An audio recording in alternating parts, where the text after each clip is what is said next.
Numbers, Chapter 1. The Census of Israel's Warriors. Yahweh spoke to Moses in the wilderness of Sinai, in the tent of meeting, on the first day of the second month, in the second year after they had come out of the land of Egypt, saying, Take a census of all the congregation of the children of Israel, by their families, by their fathers' houses, according to the number of the names, every male, one by one, from 20 years old and upward, all who are able to go out to war in Israel. You and Aaron shall number them by their divisions. With you there shall be a man of every tribe, everyone head of his father's house. The princes of the tribes. These are the names of the men who shall stand with you. Of Reuben, Elizur, the son of Shedeur. Of Simeon, Shelumiel, the son of Zurishaddai. Of Judah, Nahshon, the son of Amminadab. Of Issachar, Nethanel, the son of Zuar. Of Zebulun, Eliab, the son of Helon. Of the children of Joseph. Of Ephraim, Elishama, the son of Ammihud. Of Manasseh, Gamaliel, the son of Pedazur. Of Benjamin, Abidan, the son of Gideoni. Of Dan, Ahiezer, the son of Ammishaddai. Of Asher, Pagiel, the son of Ochran. Of Gad, Eliasaph, the son of Deuel. Of Naphtali, Ahira, the son of Enan. These are those who were called of the congregation, the princes of the tribes of their fathers. They were the heads of the thousands of Israel. The number of every tribe. Moses and Aaron took these men, who are mentioned by name. They assembled all the congregation together on the first day of the second month, and they declared their ancestry by their families, by their fathers' houses, according to the number of the names, from 20 years old and upward, one by one. As Yahweh commanded Moses, so he numbered them in the wilderness of Sinai. The children of Reuben, Israel's firstborn, their generations, by their families, by their fathers' houses, according to the number of the names, one by one, every male from 20 years old and upward, all who were able to go out to war. Those who were numbered of them, of the tribe of Reuben, were 46,500. Of the children of Simeon, their generations, by their families, by their fathers' houses, those who were numbered of it, according to the number of the names, one by one, every male from 20 years old and upward, all who were able to go out to war. Those who were numbered of them, of the tribe of Simeon, were 59,300. Of the children of Gad, their generations, by their families, by their fathers' houses, according to the number of the names, from 20 years old and upward, all who were able to go out to war. Those who were numbered of them, of the tribe of Gad, were 45,650. Of the children of Judah, their generations, by their families, by their fathers' houses, according to the number of the names, from 20 years old and upward, all who were able to go out to war. Those who were numbered of them, of the tribe of Judah, were 64,600. Of the children of Issachar, their generations, by their families, by their fathers' houses, according to the number of the names, from 20 years old and upward, all who were able to go out to war. Those who were numbered of them, of the tribe of Issachar, were 54,400. Of the children of Zebulun, their generations, by their families, by their fathers' houses, according to the number of the names, from 20 years old and upward, all who were able to go out to war. Those who were numbered of them, of the tribe of Zebulun, were 57,400. Of the children of Joseph, of the children of Ephraim, their generations, by their families, by their fathers' houses, according to the number of the names, from 20 years old and upward, all who were able to go out to war. Those who were numbered of them, of the tribe of Ephraim, were 40,500. Of the children of Manasseh, their generations, by their families, by their fathers' houses, according to the number of the names, from 20 years old and upward, all who were able to go out to war. Those who were numbered of them, of the tribe of Manasseh, were 32,200. Of the children of Benjamin, their generations, by their families, by their fathers' houses, according to the number of the names, from 20 years old and upward, all who were able to go out to war. Those who were numbered of them, of the tribe of Benjamin, were 35,400. Of the children of Dan, their generations, by their families, by their fathers' houses, according to the number of the names, from 20 years old and upward, all who were able to go out to war. Those who were numbered of them, of the tribe of Dan, were 62,700. Of the children of Asher, their generations, by their families, by their fathers' houses, according to the number of the names, from 20 years old and upward, all who were able to go out to war.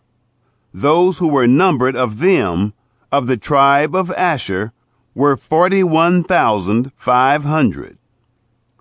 Of the children of Naphtali, their generations, by their families, by their fathers' houses, according to the number of the names, from 20 years old and upward, all who were able to go out to war. Those who were numbered of them, of the tribe of Naphtali, were 53,400. These are those who were numbered, whom Moses and Aaron numbered, and the princes of Israel, being 12 men.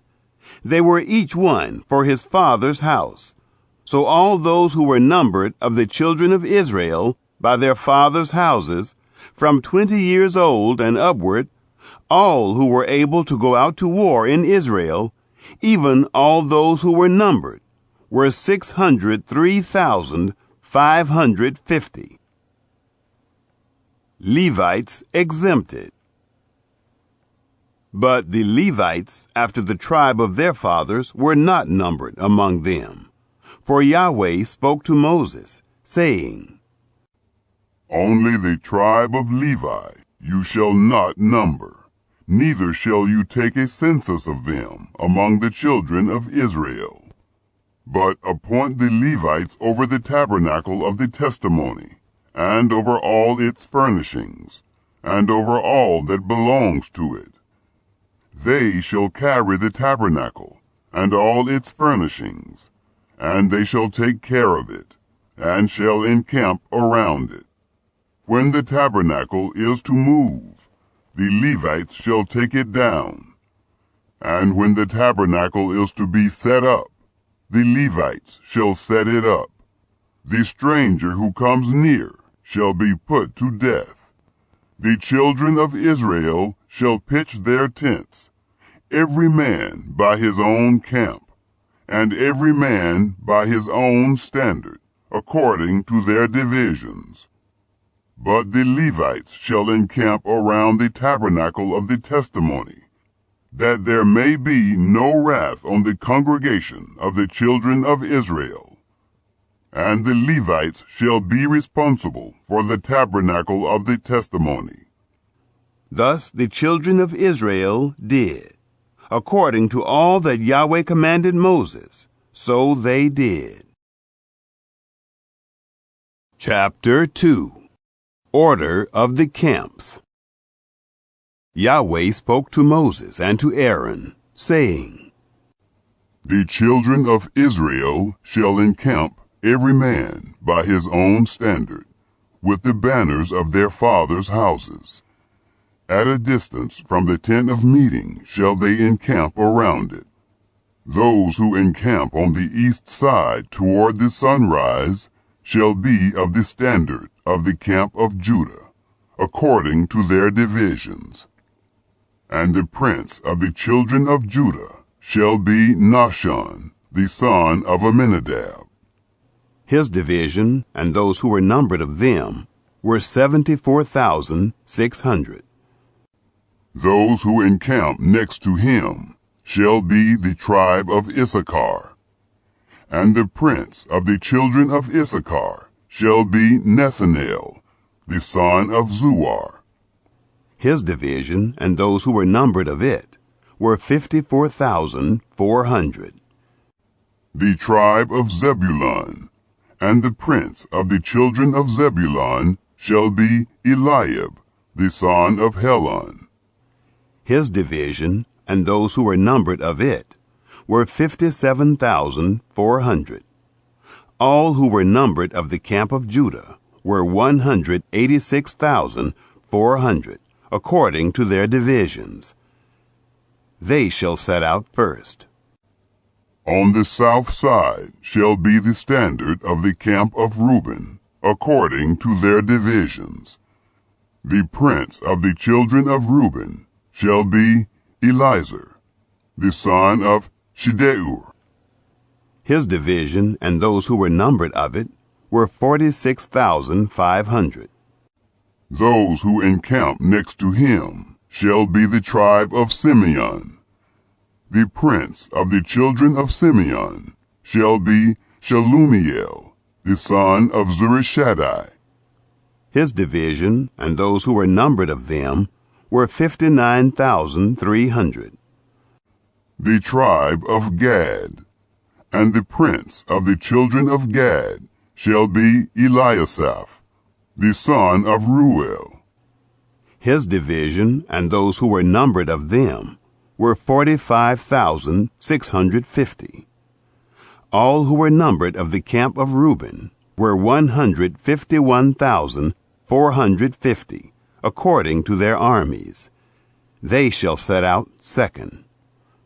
Then the tent of meeting shall set out, with the camp of the Levites in the midst of the camps. As they encamp, so shall they set out, every man in his place, by their standards. On the west side shall be the standard of the camp of Ephraim, according to their divisions. And the prince of the children of Ephraim shall be Elishama, the son of Ammihud. His division, and those who were numbered of them, were 40,500. Next to him shall be the tribe of Manasseh, and the prince of the children of Manasseh shall be Gamaliel, the son of Pedazur. His division, and those who were numbered of them, were 32,200. The tribe of Benjamin, And the prince of the children of Benjamin shall be Abidan, the son of Gideoni. His army and those who were numbered of them were 35,400. All who were numbered of the camp of Ephraim were 108,100, according to their divisions. They shall set out third. On the north side shall be the standard of the camp of Dan, according to their divisions. And the prince of the children of Dan shall be Ahiezer, the son of Ammishaddai. His division and those who were numbered of them were 62,700. Those who encamp next to him shall be the tribe of Asher. And the prince of the children of Asher shall be Pagiel, the son of Ochran. His division and those who were numbered of them were 41,500. The tribe of Naphtali. And the prince of the children of Naphtali shall be Ahira, the son of Enan. His division and those who were numbered of them were 53,400. All who were numbered of the camp of Dan were 157,600. They shall set out last by their standards. These are those who were numbered of the children of Israel by their fathers' houses. All who were numbered of the camps according to their armies were 603,550. But the Levites were not numbered among the children of Israel, as Yahweh commanded Moses. Thus the children of Israel did. According to all that Yahweh commanded Moses, so they encamped by their standards, and so they set out, every one by their families, according to their fathers' houses. Chapter 3. The Sons of Aaron. Now this is the history of the generations of Aaron and Moses, in the day that Yahweh spoke with Moses in Mount Sinai. These are the names of the sons of Aaron: Nadab, the firstborn, and Abihu, Eleazar, and Ithamar. These are the names of the sons of Aaron, the priests who were anointed, whom he consecrated to minister in the priest's office. Nadab and Abihu died before Yahweh, when they offered strange fire before Yahweh, in the wilderness of Sinai. And they had no children. Eleazar and Ithamar ministered in the priest's office in the presence of Aaron their father.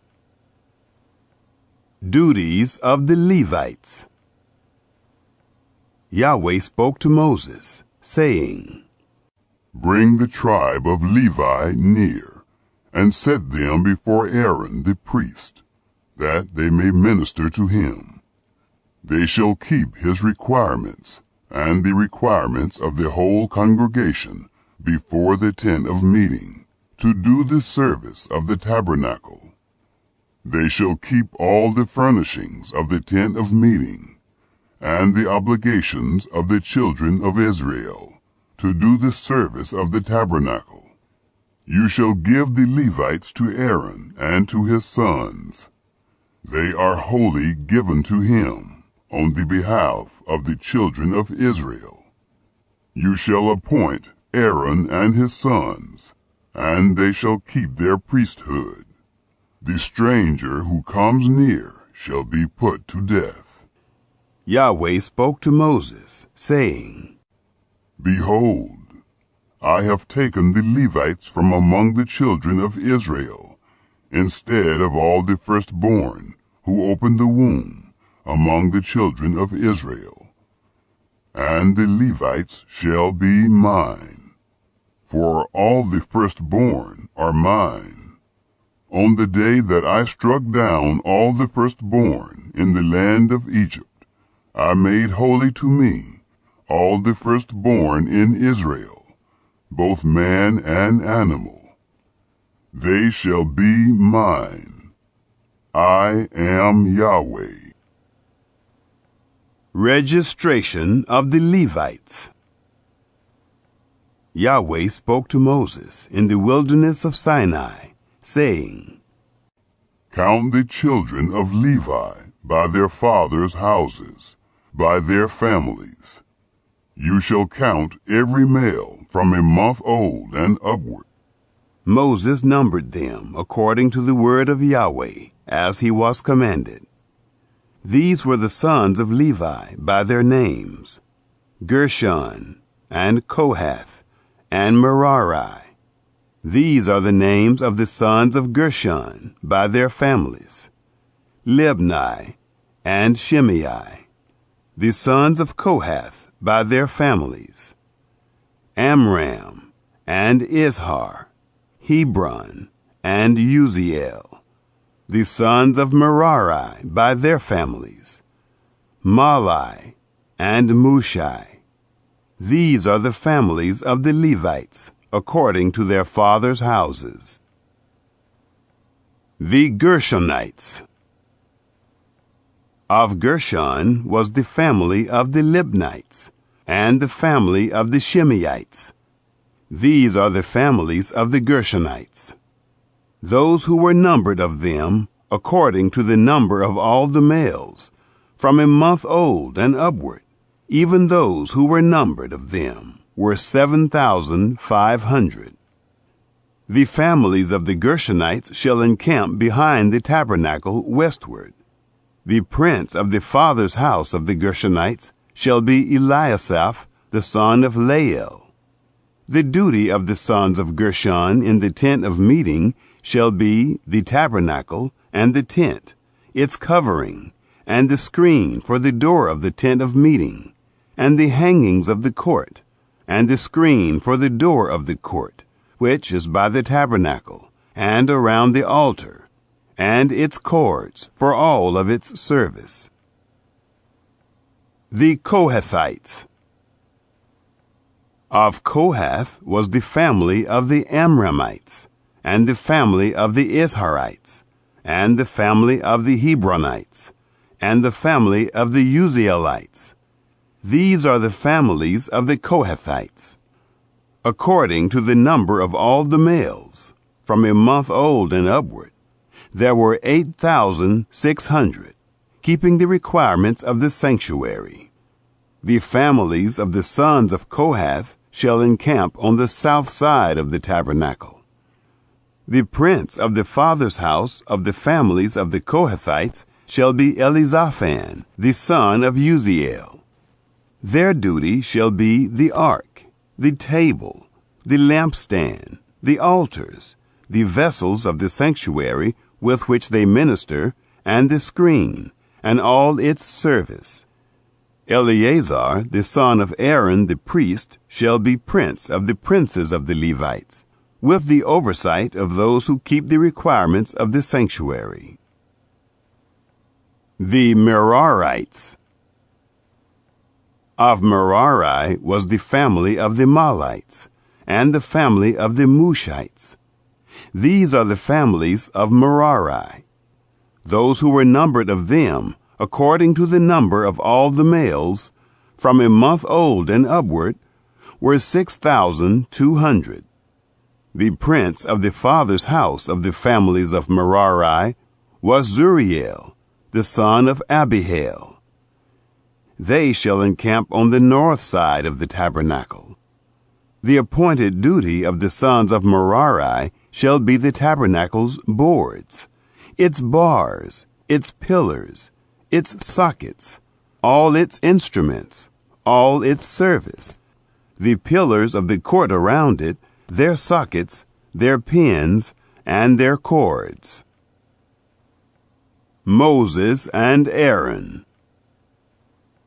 Those who encamp before the tabernacle eastward, in front of the tent of meeting toward the sunrise, shall be Moses and Aaron and his sons, keeping the requirements of the sanctuary for the duty of the children of Israel.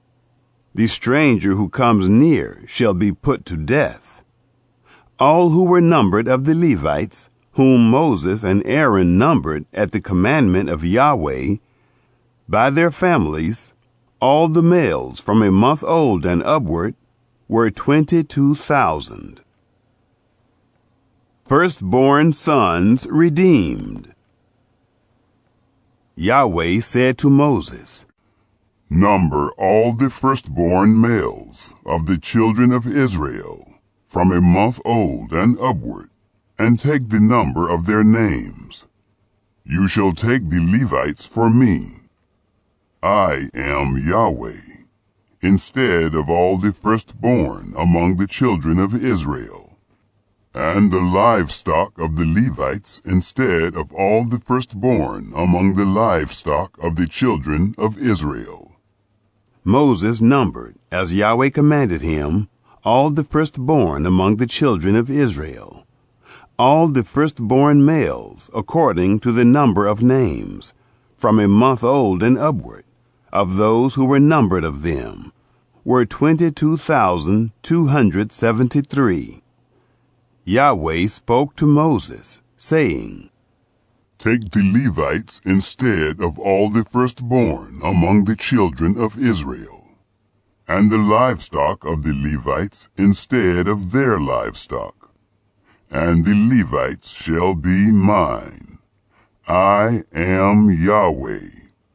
For the redemption of the 273 of the firstborn of the children of Israel, who exceed the number of the Levites, you shall take 5 shekels apiece for each one. After the shekel of the sanctuary, you shall take them. The shekel is 20 gerahs. And you shall give the money with which the remainder of them is redeemed to Aaron and to his sons. Moses took the redemption money from those who exceeded the number of those who were redeemed by the Levites. From the firstborn of the children of Israel he took the money, 1,365 shekels, after the shekel of the sanctuary. And Moses gave the redemption money to Aaron and to his sons, according to the word of Yahweh, as Yahweh commanded Moses. Chapter 4. Duties of the Kohathites. Yahweh spoke to Moses and to Aaron, saying, Take a census of the sons of Kohath from among the sons of Levi, by their families, by their fathers' houses, from 30 years old and upward, even until 50 years old, all who enter into the service to do the work in the tent of meeting. This is the service of the sons of Kohath in the tent of meeting, the most holy things. When the camp moves forward, Aaron shall go in, and his sons, and they shall take down the veil of the screen, and cover the ark of the testimony with it, and shall put a covering of sealskin on it, and shall spread over it a cloth all of blue, and shall put in its poles. On the table of showbread they shall spread a blue cloth, and put on it the dishes, the spoons, the bowls, and the cups with which to pour out, and the continual bread shall be on it. They shall spread on them a scarlet cloth, and cover the same with a covering of sealskin, and shall put in its poles. They shall take a blue cloth, and cover the lampstand of the light, and its lamps, and its snuffers, and its snuff dishes, and all its oil vessels, with which they minister to it. They shall put it and all its vessels within a covering of sealskin, and shall put it on the frame. On the golden altar they shall spread a blue cloth, and cover it with a covering of sealskin, and shall put in its poles. They shall take all the vessels of ministry with which they minister in the sanctuary, and put them in a blue cloth, and cover them with a covering of sealskin, and shall put them on the frame. They shall take away the ashes from the altar, and spread a purple cloth on it. They shall put on it all its vessels, with which they minister about it, the firepans, the flesh hooks, the shovels, and the basins, all the vessels of the altar. And they shall spread on it a covering of sealskin, and put in its poles. When Aaron and his sons have finished covering the sanctuary, and all the furniture of the sanctuary, as the camp moves forward, after that, the sons of Kohath shall come to carry it. But they shall not touch the sanctuary, lest they die. These things are the burden of the sons of Kohath in the tent of meeting. The duty of Eleazar the son of Aaron the priest shall be the oil for the light, the sweet incense, the continual meal offering, and the anointing oil, the requirements of all the tabernacle, and of all that is in it, the sanctuary and its furnishings. Yahweh spoke to Moses and to Aaron, saying, Don't cut off the tribe of the families of the Kohathites from among the Levites, but thus do to them, that they may live and not die, when they approach to the most holy things. Aaron and his sons shall go in, and appoint them everyone to his service and to his burden. But they shall not go in to see the sanctuary, even for a moment, lest they die. Duties of the Gershonites. Yahweh spoke to Moses, saying, Take a census of the sons of Gershon also, by their fathers' houses, by their families. You shall count them from 30 years old and upward, until 50 years old. All who enter in to wait on the service, to do the work in the tent of meeting. This is the service of the families of the Gershonites, in serving and in bearing burdens. They shall carry the curtains of the tabernacle, and the tent of meeting, its covering, and the covering of sealskin that is above on it, and the screen for the door of the tent of meeting, and the hangings of the court, and the screen for the door of the gate of the court, which is by the tabernacle and around the altar, and their cords, and all the instruments of their service, and whatever shall be done with them. Therein shall they serve. At the commandment of Aaron and his sons shall be all the service of the sons of the Gershonites, in all their burden, and in all their service. And you shall appoint their duty to them in all their responsibilities. This is the service of the families of the sons of the Gershonites in the tent of meeting, and their duty shall be under the hand of Ithamar, the son of Aaron the priest. Duties of the Merarites. As for the sons of Merari, you shall number them by their families, by their fathers' houses. You shall count them from 30 years old and upward, even to 50 years old. Everyone who enters on the service to do the work of the tent of meeting. This is the duty of their burden, according to all their service in the tent of meeting. The tabernacle's boards, its bars, its pillars, its sockets, and the pillars of the court around it, and their sockets, and their pins, and their cords, with all their instruments, and with all their service. And by name you shall appoint the instruments of the duty of their burden. This is the service of the families of the sons of Merari, according to all their service, in the tent of meeting, under the hand of Ithamar, the son of Aaron the priest. The number of the Kohathites. Moses and Aaron and the princes of the congregation numbered the sons of the Kohathites by their families and by their fathers' houses, from 30 years old and upward, even to 50 years old, everyone who entered into the service for work in the tent of meeting. Those who were numbered of them by their families were 2,750. These are those who were numbered of the families of the Kohathites, all who served in the tent of meeting, whom Moses and Aaron numbered, according to the commandment of Yahweh by Moses. The number of the Gershonites.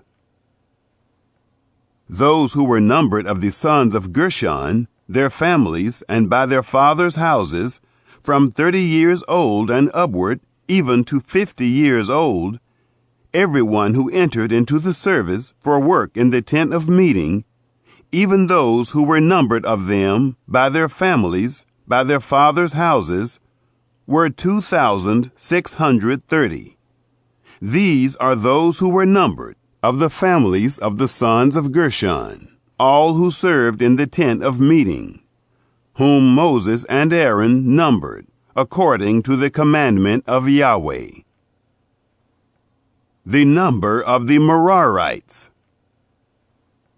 Those who were numbered of the families of the sons of Merari by their families, by their fathers' houses, from 30 years old and upward, even to 50 years old, everyone who entered into the service for work in the tent of meeting, even those who were numbered of them by their families, were 3,200.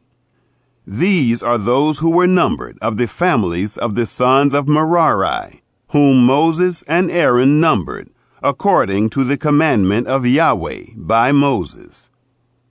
All those who were numbered of the Levites, whom Moses and Aaron and the princes of Israel numbered, by their families and by their fathers' houses, from 30 years old and upward, even to 50 years old, everyone who entered in to do the work of service and the work of bearing burdens in the tent of meeting, even those who were numbered of them, were 8,580.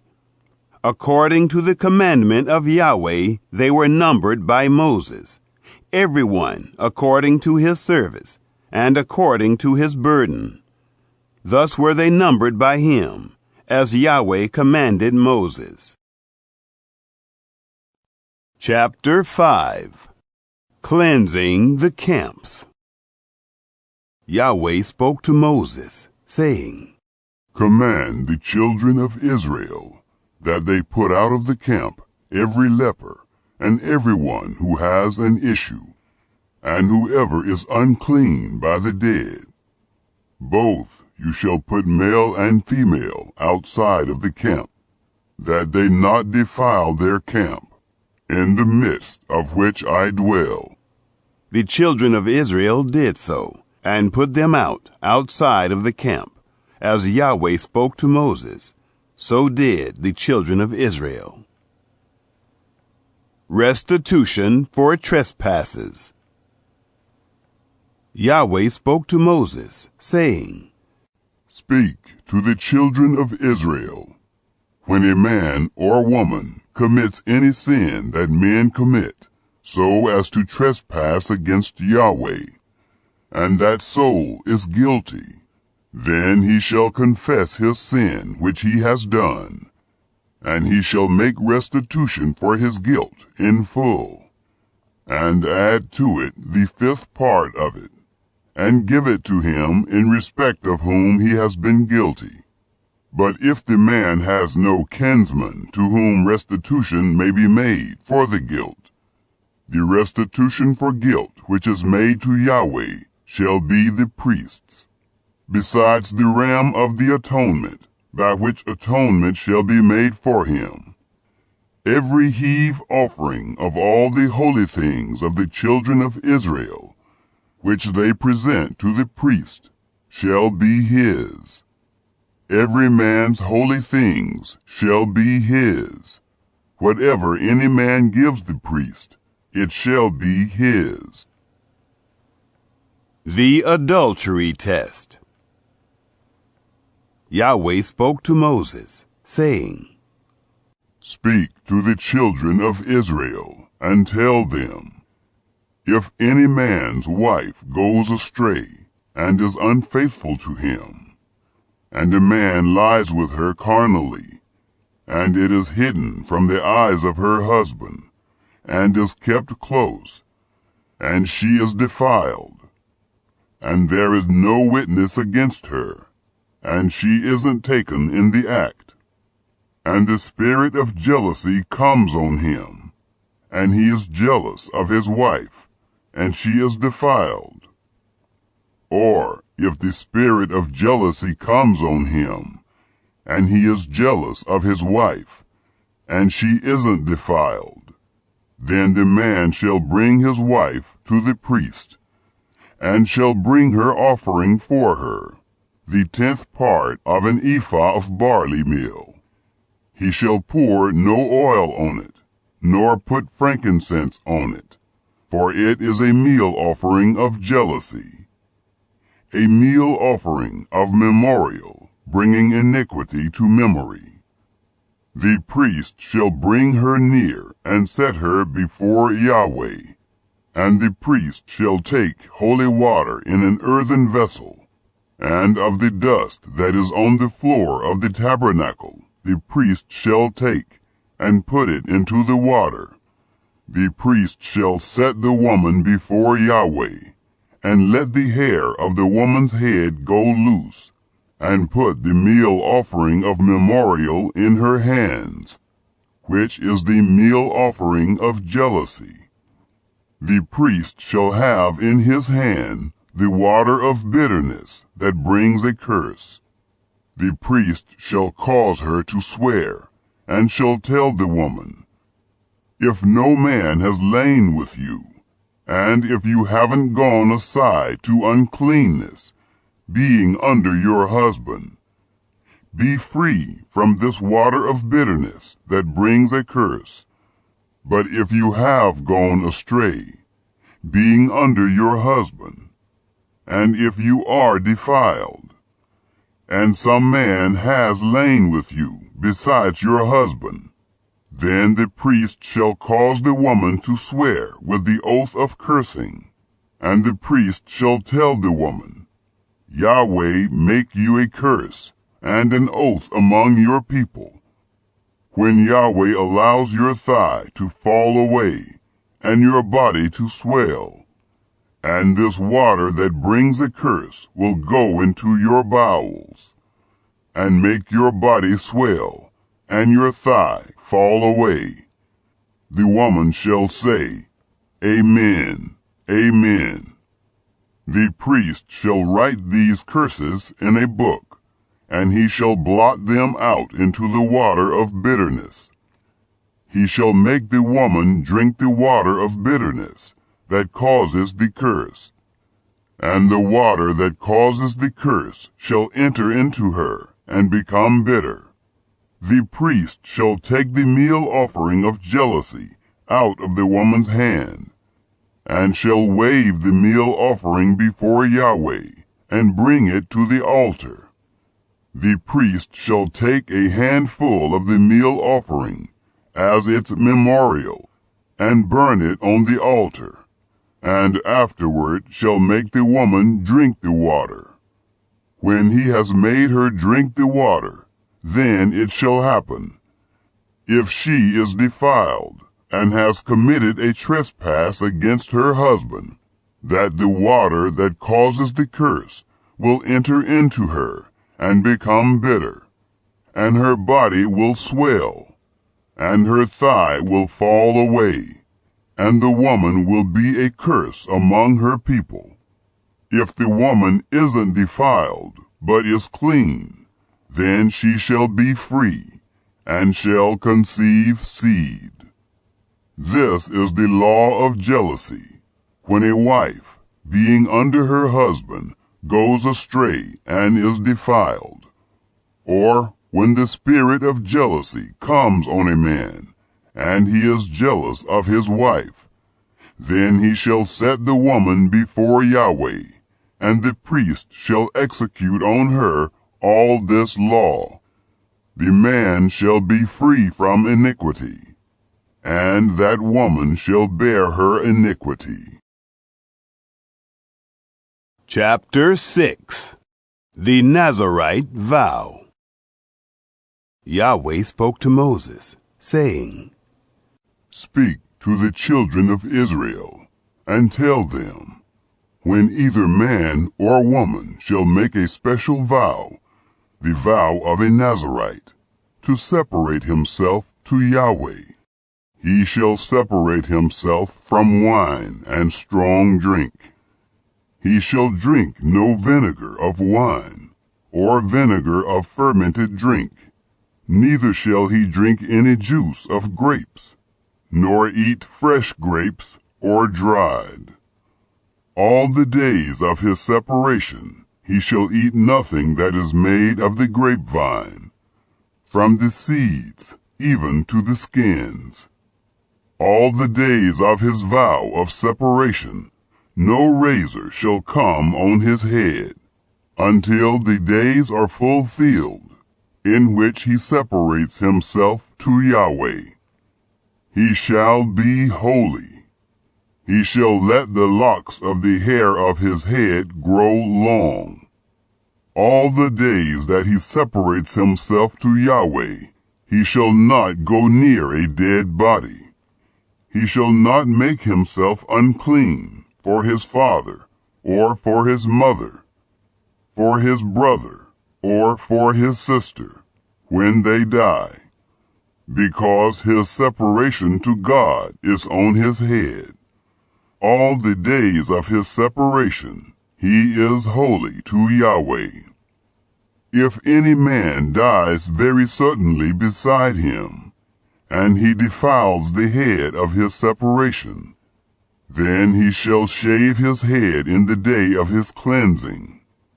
On the 7th day he shall shave it. On the 8th day he shall bring 2 turtle doves, or 2 young pigeons to the priest, to the door of the tent of meeting. The priest shall offer one for a sin offering, and the other for a burnt offering, and make atonement for him, because he sinned by reason of the dead, and shall make his head holy that same day. He shall separate to Yahweh the days of his separation, and shall bring a male lamb a year old for a trespass offering. But the former days shall be void, because his separation was defiled. This is the law of the Nazirite.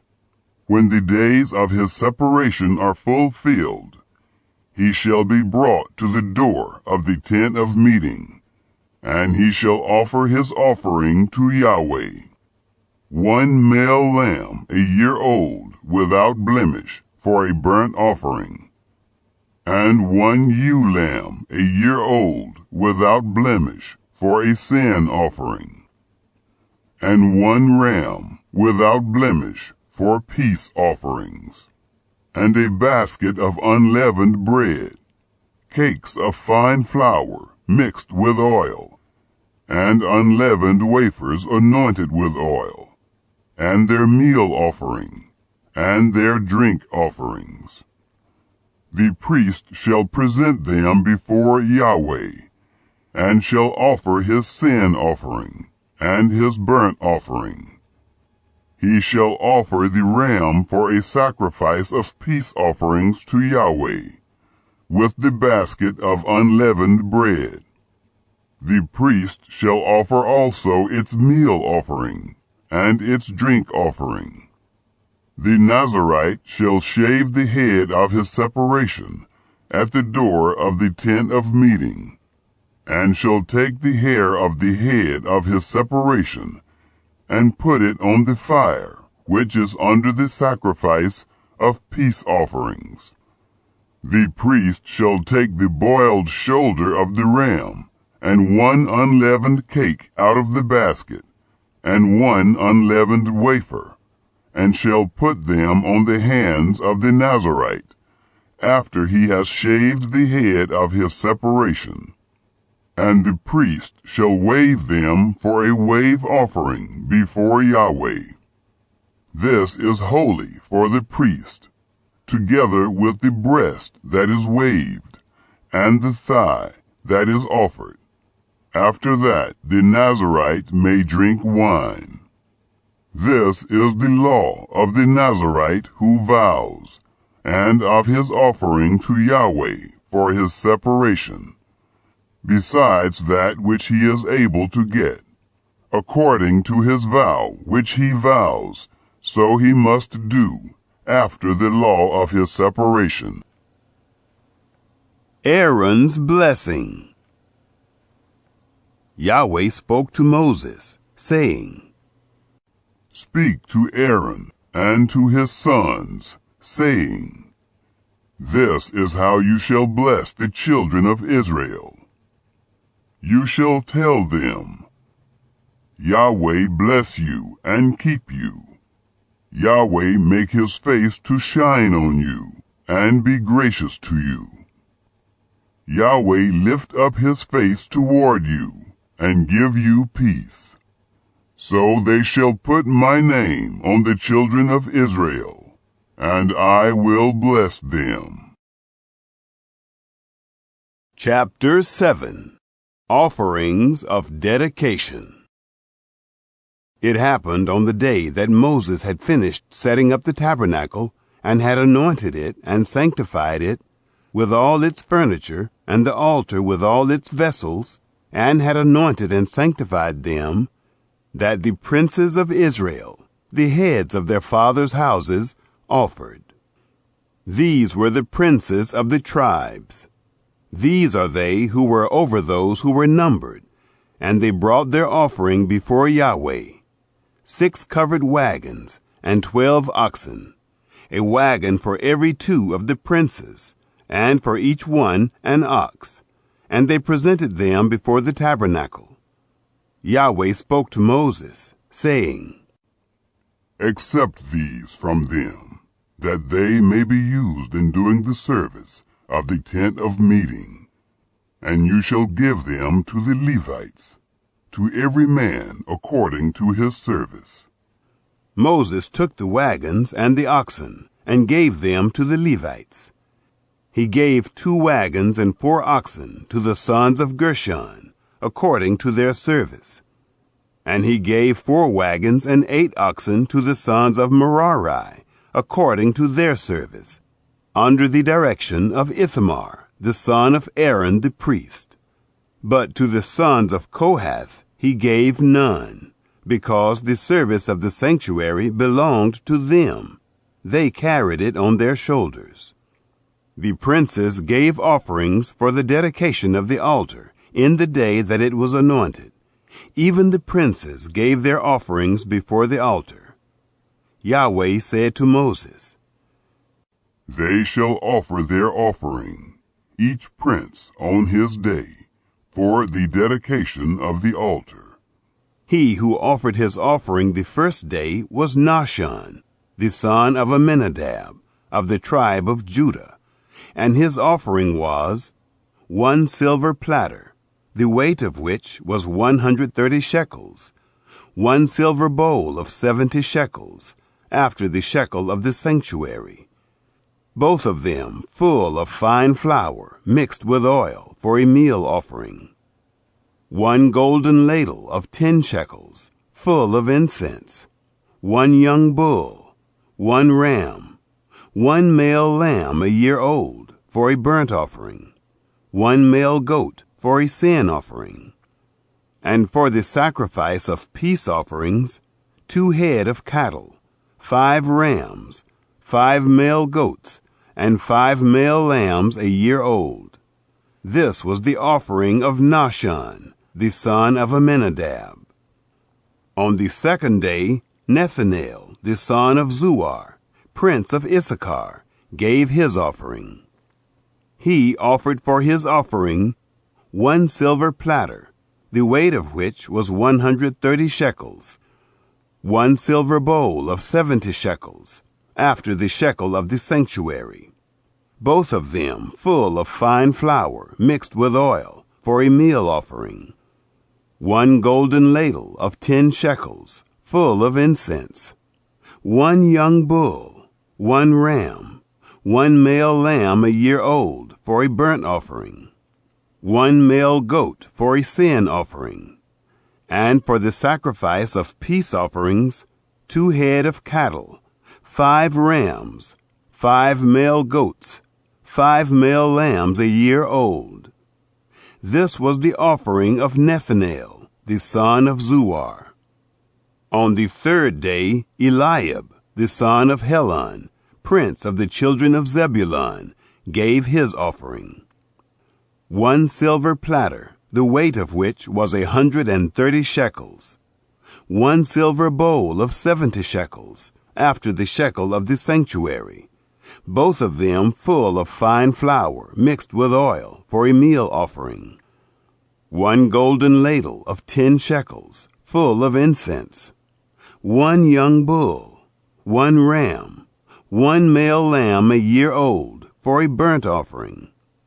1 male goat for a sin offering, and for the sacrifice of peace offerings, 2 head of cattle, 5 rams, 5 male goats, and 5 male lambs a year old. This was the offering of Eliab, the son of Helon. On the 4th day, Eliezer, the son of Shedeur, prince of the children of Reuben, gave his offering. 1 silver platter, the weight of which was 130 shekels. 1 silver bowl of 70 shekels, after the shekel of the sanctuary, both of them full of fine flour mixed with oil, for a meal offering. 1 golden ladle of 10 shekels, full of incense. 1 young bull, 1 ram, 1 male lamb a year old, for a burnt offering. 1 male goat for a sin offering. And for the sacrifice of peace offerings, 2 head of cattle, 5 rams, 5 male goats, and 5 male lambs a year old. This was the offering of Eliezer, the son of Shedeur. On the 5th day, Shelumiel, the son of Zurishaddai, prince of the children of Simeon, gave his offering. 1 silver platter, the weight of which was 130 shekels. 1 silver bowl of 70 shekels, after the shekel of the sanctuary, both of them full of fine flour mixed with oil, for a meal offering. 1 golden ladle of 10 shekels, full of incense. 1 young bull, 1 ram, 1 male lamb a year old, for a burnt offering. 1 male goat for a sin offering. And for the sacrifice of peace offerings, 2 head of cattle, 5 rams, 5 male goats, and 5 male lambs a year old. This was the offering of Shelumiel, the son of Zurishaddai. On the 6th day, Eliasaph, the son of Deuel, prince of the children of Gad, gave his offering. 1 silver platter, the weight of which was 130 shekels.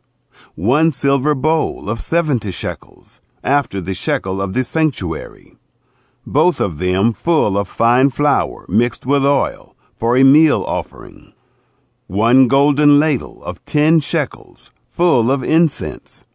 1 young bull, 1 ram, 1 male lamb a year old, for a burnt offering. 1 male goat for a sin offering.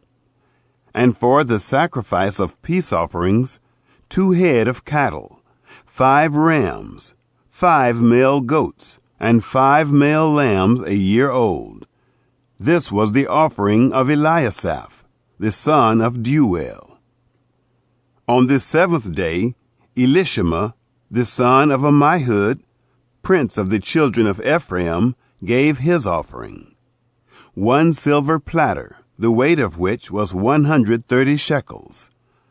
1 silver bowl of 70 shekels, after the shekel of the sanctuary, both of them full of fine flour mixed with oil for a meal offering.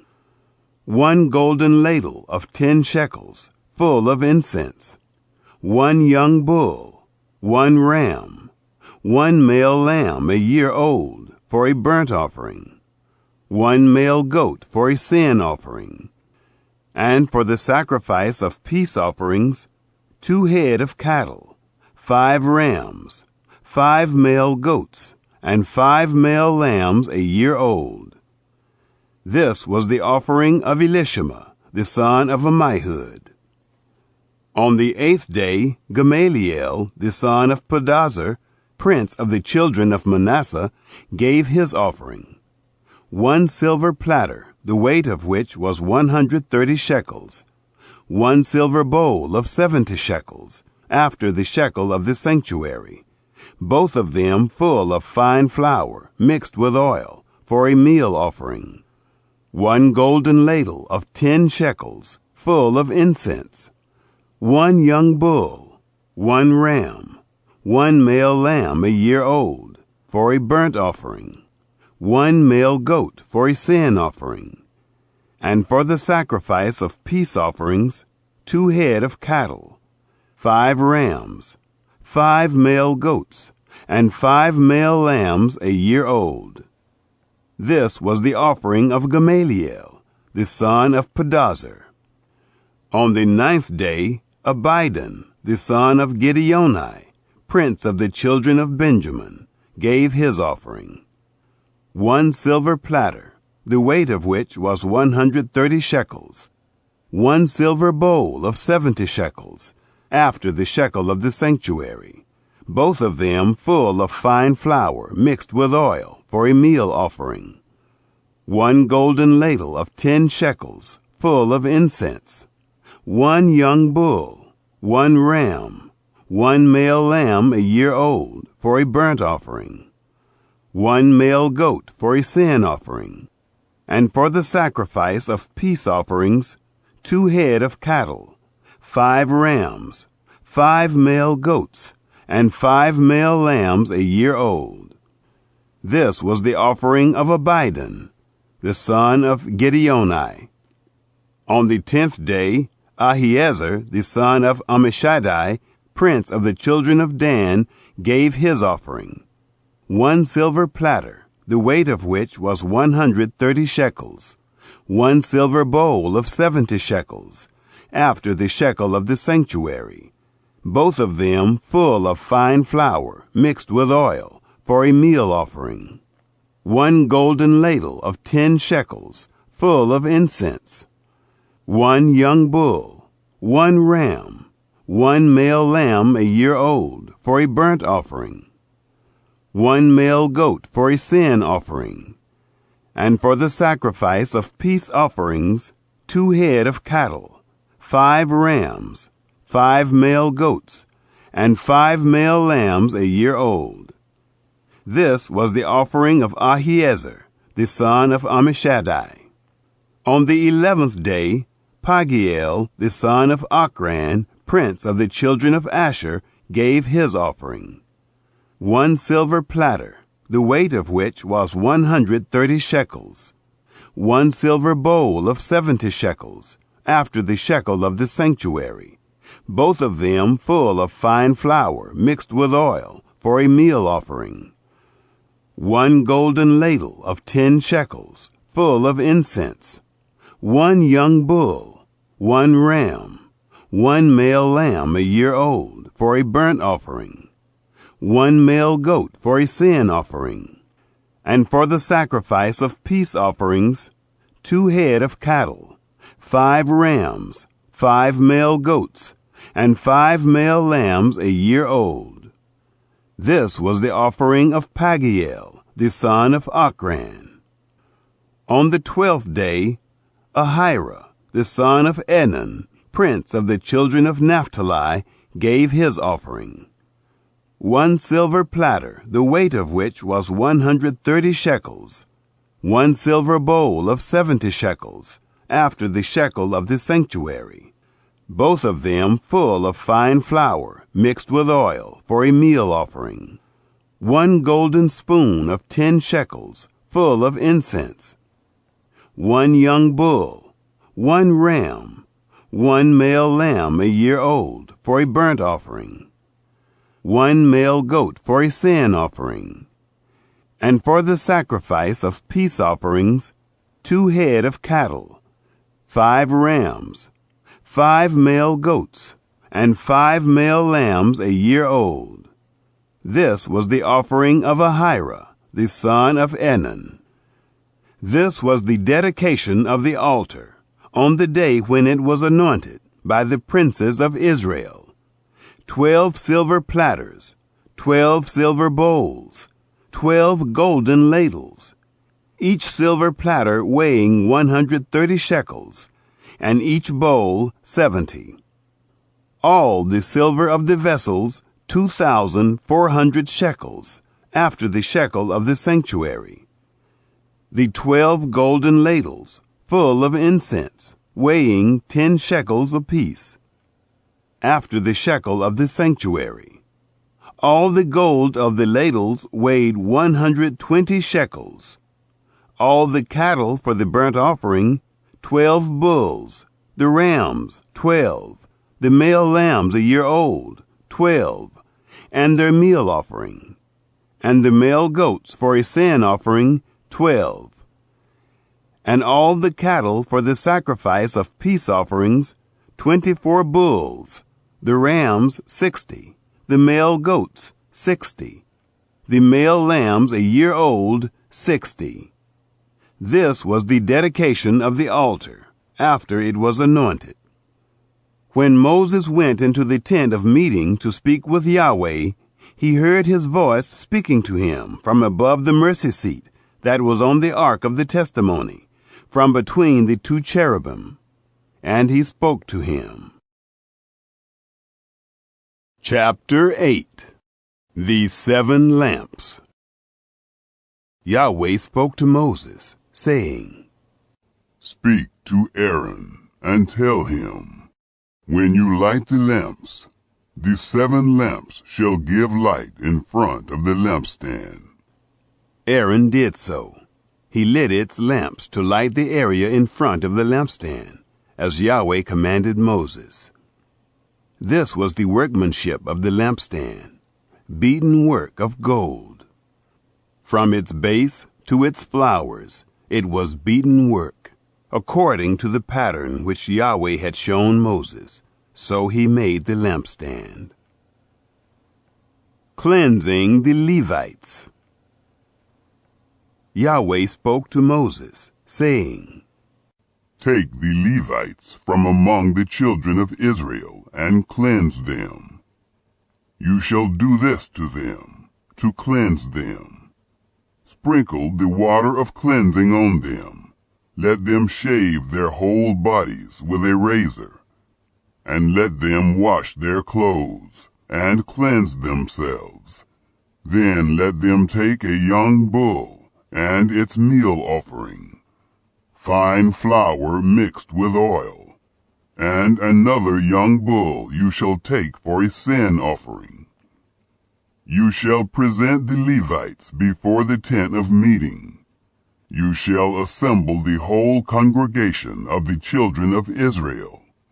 You shall present the Levites before Yahweh.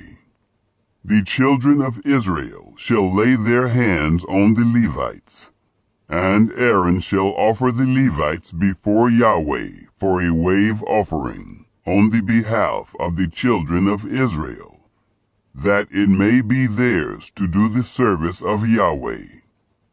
The Levites shall lay their hands on the heads of the bulls, and you shall offer the one for a sin offering, and the other for a burnt offering to Yahweh, to make atonement for the Levites. You shall set the Levites before Aaron and before his sons, and offer them as a wave offering to Yahweh. Thus you shall separate the Levites from among the children of Israel, and the Levites shall be mine. After that, the Levites shall go in to do the service of the tent of meeting, and you shall cleanse them, and offer them as a wave offering. For they are wholly given to me from among the children of Israel, instead of all who open the womb, even the firstborn of all the children of Israel. I have taken them to me. For all the firstborn among the children of Israel are mine, both man and animal. On the day that I struck all the firstborn in the land of Egypt, I sanctified them for myself. I have taken the Levites instead of all the firstborn among the children of Israel. I have given the Levites as a gift to Aaron and to his sons from among the children of Israel, to do the service of the children of Israel in the tent of meeting, and to make atonement for the children of Israel, that there be no plague among the children of Israel, when the children of Israel come near to the sanctuary. Moses and Aaron and all the congregation of the children of Israel did so to the Levites, according to all that Yahweh commanded Moses concerning the Levites, so the children of Israel did to them. The Levites purified themselves from sin, and they washed their clothes. And Aaron offered them for a wave offering before Yahweh. And Aaron made atonement for them, to cleanse them. After that, the Levites went in to do their service in the tent of meeting before Aaron and before his sons. As Yahweh had commanded Moses concerning the Levites, so they did to them. Retirement for Levites. Yahweh spoke to Moses, saying, This is that which belongs to the Levites. From 25 years old and upward, they shall go in to wait on the service in the work of the tent of meeting. And from the age of 50 years they shall cease waiting on the work, and shall serve no more, but shall minister with their brothers in the tent of meeting, to perform the duty, and shall do no service. You shall do thus to the Levites concerning their duties. Chapter 9. The Second Passover.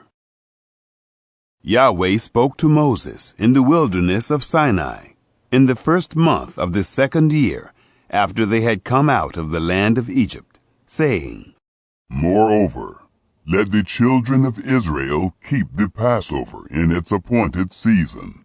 On the 14th day of this month, at evening, you shall keep it in its appointed season, according to all its statutes, and according to all its ordinances, you shall keep it.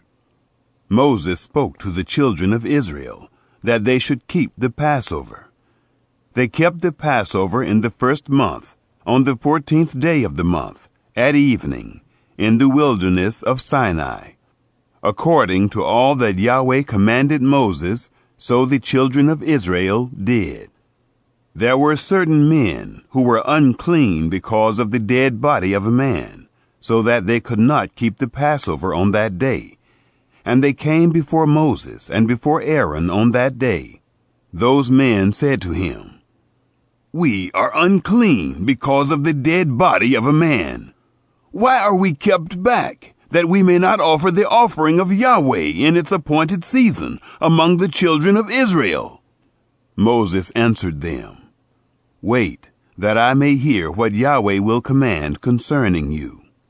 Yahweh spoke to Moses, saying, Say to the children of Israel, If any man of you, or of your generations, is unclean by reason of a dead body, or is on a journey far away, he shall still keep the Passover to Yahweh.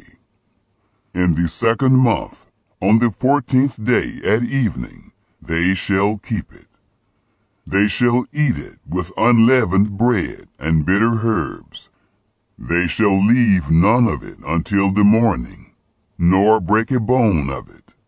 According to all the statute of the Passover, they shall keep it.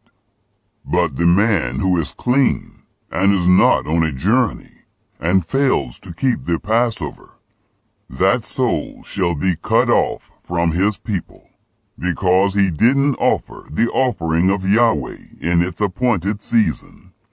That man shall bear his sin. If a foreigner lives among you, and desires to keep the Passover to Yahweh, according to the statute of the Passover, and according to its ordinance, so shall he do. You shall have one statute, both for the foreigner and for him who is born in the land. The cloud above the tabernacle. On the day that the tabernacle was raised up, the cloud covered the tabernacle, even the tent of the testimony. And at evening it was over the tabernacle as it were the appearance of fire until morning. So it was continually. The cloud covered it, and the appearance of fire by night. Whenever the cloud was taken up from over the tent, then after that the children of Israel traveled. And in the place where the cloud remained, there the children of Israel encamped. At the commandment of Yahweh the children of Israel traveled, and at the commandment of Yahweh they encamped. As long as the cloud remained on the tabernacle, they remained encamped. When the cloud stayed on the tabernacle many days, then the children of Israel kept Yahweh's command and didn't travel. Sometimes the cloud was a few days on the tabernacle. Then, according to the commandment of Yahweh, they remained encamped. And, according to the commandment of Yahweh, they traveled. Sometimes the cloud was from evening until morning. And when the cloud was taken up in the morning, they traveled. Or by day and by night, when the cloud was taken up, they traveled. Whether it was 2 days, or a month, or a year that the cloud stayed on the tabernacle, remaining on it, the children of Israel remained encamped and didn't travel. But when it was taken up, they traveled. At the commandment of Yahweh they encamped, and at the commandment of Yahweh they traveled. They kept Yahweh's command, at the commandment of Yahweh by Moses. Chapter 10. The 2 silver trumpets. Yahweh spoke to Moses, saying, Make 2 trumpets of silver. You shall make them of beaten work. You shall use them for the calling of the congregation, and for the journeying of the camps. When they blow them, all the congregation shall gather themselves to you at the door of the tent of meeting. If they blow just one, then the princes, the heads of the thousands of Israel, shall gather themselves to you. When you blow an alarm, the camps that lie on the east side shall go forward. When you blow an alarm the second time, the camps that lie on the south side shall go forward. They shall blow an alarm for their journeys. But when the assembly is to be gathered together, you shall blow, but you shall not sound an alarm. The sons of Aaron, the priests, shall blow the trumpets. This shall be to you for a statute forever, throughout your generations. When you go to war in your land against the adversary who oppresses you, then you shall sound an alarm with the trumpets. Then you will be remembered before Yahweh your God, and you will be saved from your enemies. Also in the day of your gladness, and in your set feasts, and in the beginnings of your months, you shall blow the trumpets over your burnt offerings. and over the sacrifices of your peace offerings, and they shall be to you for a memorial before your God. I am Yahweh your God. Moving from Sinai to Paran. It happened in the 2nd year, in the 2nd month, on the 20th day of the month, that the cloud was taken up from over the tabernacle of the testimony. The children of Israel went forward according to their journeys out of the wilderness of Sinai, and the cloud stayed in the wilderness of Paran. They first went forward according to the commandments of Yahweh by Moses. First, the standard of the camp of the children of Judah went forward according to their armies. Nahshon, the son of Amminadab, was over his army. Nethanel, the son of Zuar, was over the army of the tribe of the children of Issachar. Eliab, the son of Helon, was over the army of the tribe of the children of Zebulun. The tabernacle was taken down, and the sons of Gershon and the sons of Merari, who bore the tabernacle, went forward. The standard of the camp of Reuben went forward according to their armies. Elizur, the son of Shedeur, was over his army. Shalumiel, the son of Zurishaddai, was over the army of the tribe of the children of Simeon. Eliasaph, the son of Deuel, was over the army of the tribe of the children of Gad. The Kohathites set forward, bearing the sanctuary. The others set up the tabernacle before they arrived. The standard of the camp of the children of Ephraim set forward according to their armies. Elishama, the son of Ammihud, was over his army. Gamaliel, the son of Pedazur, was over the army of the tribe of the children of Manasseh. Abidan, the son of Gideoni, was over the army of the tribe of the children of Benjamin. The standard of the camp of the children of Dan, which was the rear guard of all the camps, set forward according to their armies. Ahiezer, the son of Ammishaddai, was over his army. Pagiel, the son of Ochran, was over the army of the tribe of the children of Asher. Ahira, the son of Enan, was over the army of the tribe of the children of Naphtali. Thus were the travels of the children of Israel, according to their armies. And they went forward. Moses said to Hobab, the son of Reuel, the Midianite, Moses' father-in-law, "We are journeying to the place of which Yahweh said, 'I will give it to you.' Come with us, and we will treat you well. For Yahweh has spoken good concerning Israel." He said to him, "I will not go, but I will depart to my own land and to my relatives." He said, "Don't leave us, please, because you know how we are to encamp in the wilderness, and you can be our eyes. It shall be, if you go with us, yes, it shall be that whatever good Yahweh does to us, we will do the same to you."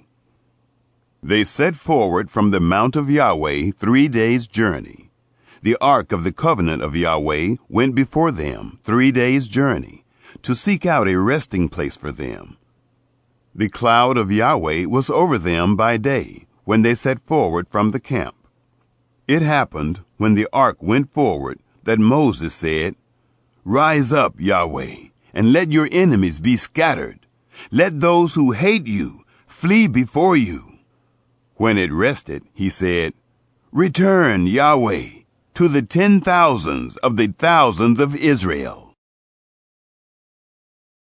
Chapter 11. The people complain. The people were complaining in the ears of Yahweh. When Yahweh heard it, his anger was kindled, and Yahweh's fire burnt among them, and consumed some of the outskirts of the camp. The people cried to Moses, and Moses prayed to Yahweh, and the fire abated. The name of that place was called Taberah, because Yahweh's fire burnt among them. The mixed multitude that was among them lusted exceedingly. And the children of Israel also wept again, and said, Who will give us flesh to eat? We remember the fish which we ate in Egypt for nothing, the cucumbers, and the melons, and the leeks, and the onions, and the garlic. But now we have lost our appetite. There is nothing at all except this manna to look at. The manna was like coriander seed, and its appearance like the appearance of bdellium. The people went around, gathered it, and ground it in mills, or beat it in mortars, and boiled it in pots, and made cakes of it. Its taste was like the taste of fresh oil. When the dew fell on the camp in the night, the manna fell on it. The complaint of Moses. Moses heard the people weeping throughout their families, every man at the door of his tent. And the anger of Yahweh was kindled greatly, and Moses was displeased. Moses said to Yahweh, Why have you treated your servant so badly? Why haven't I found favor in your sight, that you lay the burden of all this people on me? Have I conceived all this people? Have I brought them forth, that you should tell me, Carry them in your bosom, as a nurse carries a nursing infant, to the land which you swore to their fathers? Where could I get meat to give to all this people? For they weep to me, saying, Give us meat, that we may eat. I am not able to bear all this people alone, because it is too heavy for me. If you treat me this way, please kill me right now, if I have found favor in your sight, and don't let me see my wretchedness. 70 elders to help Moses. Yahweh said to Moses, Gather to me 70 men of the elders of Israel, whom you know to be the elders of the people, and officers over them, and bring them to the tent of meeting, that they may stand there with you. I will come down and talk with you there.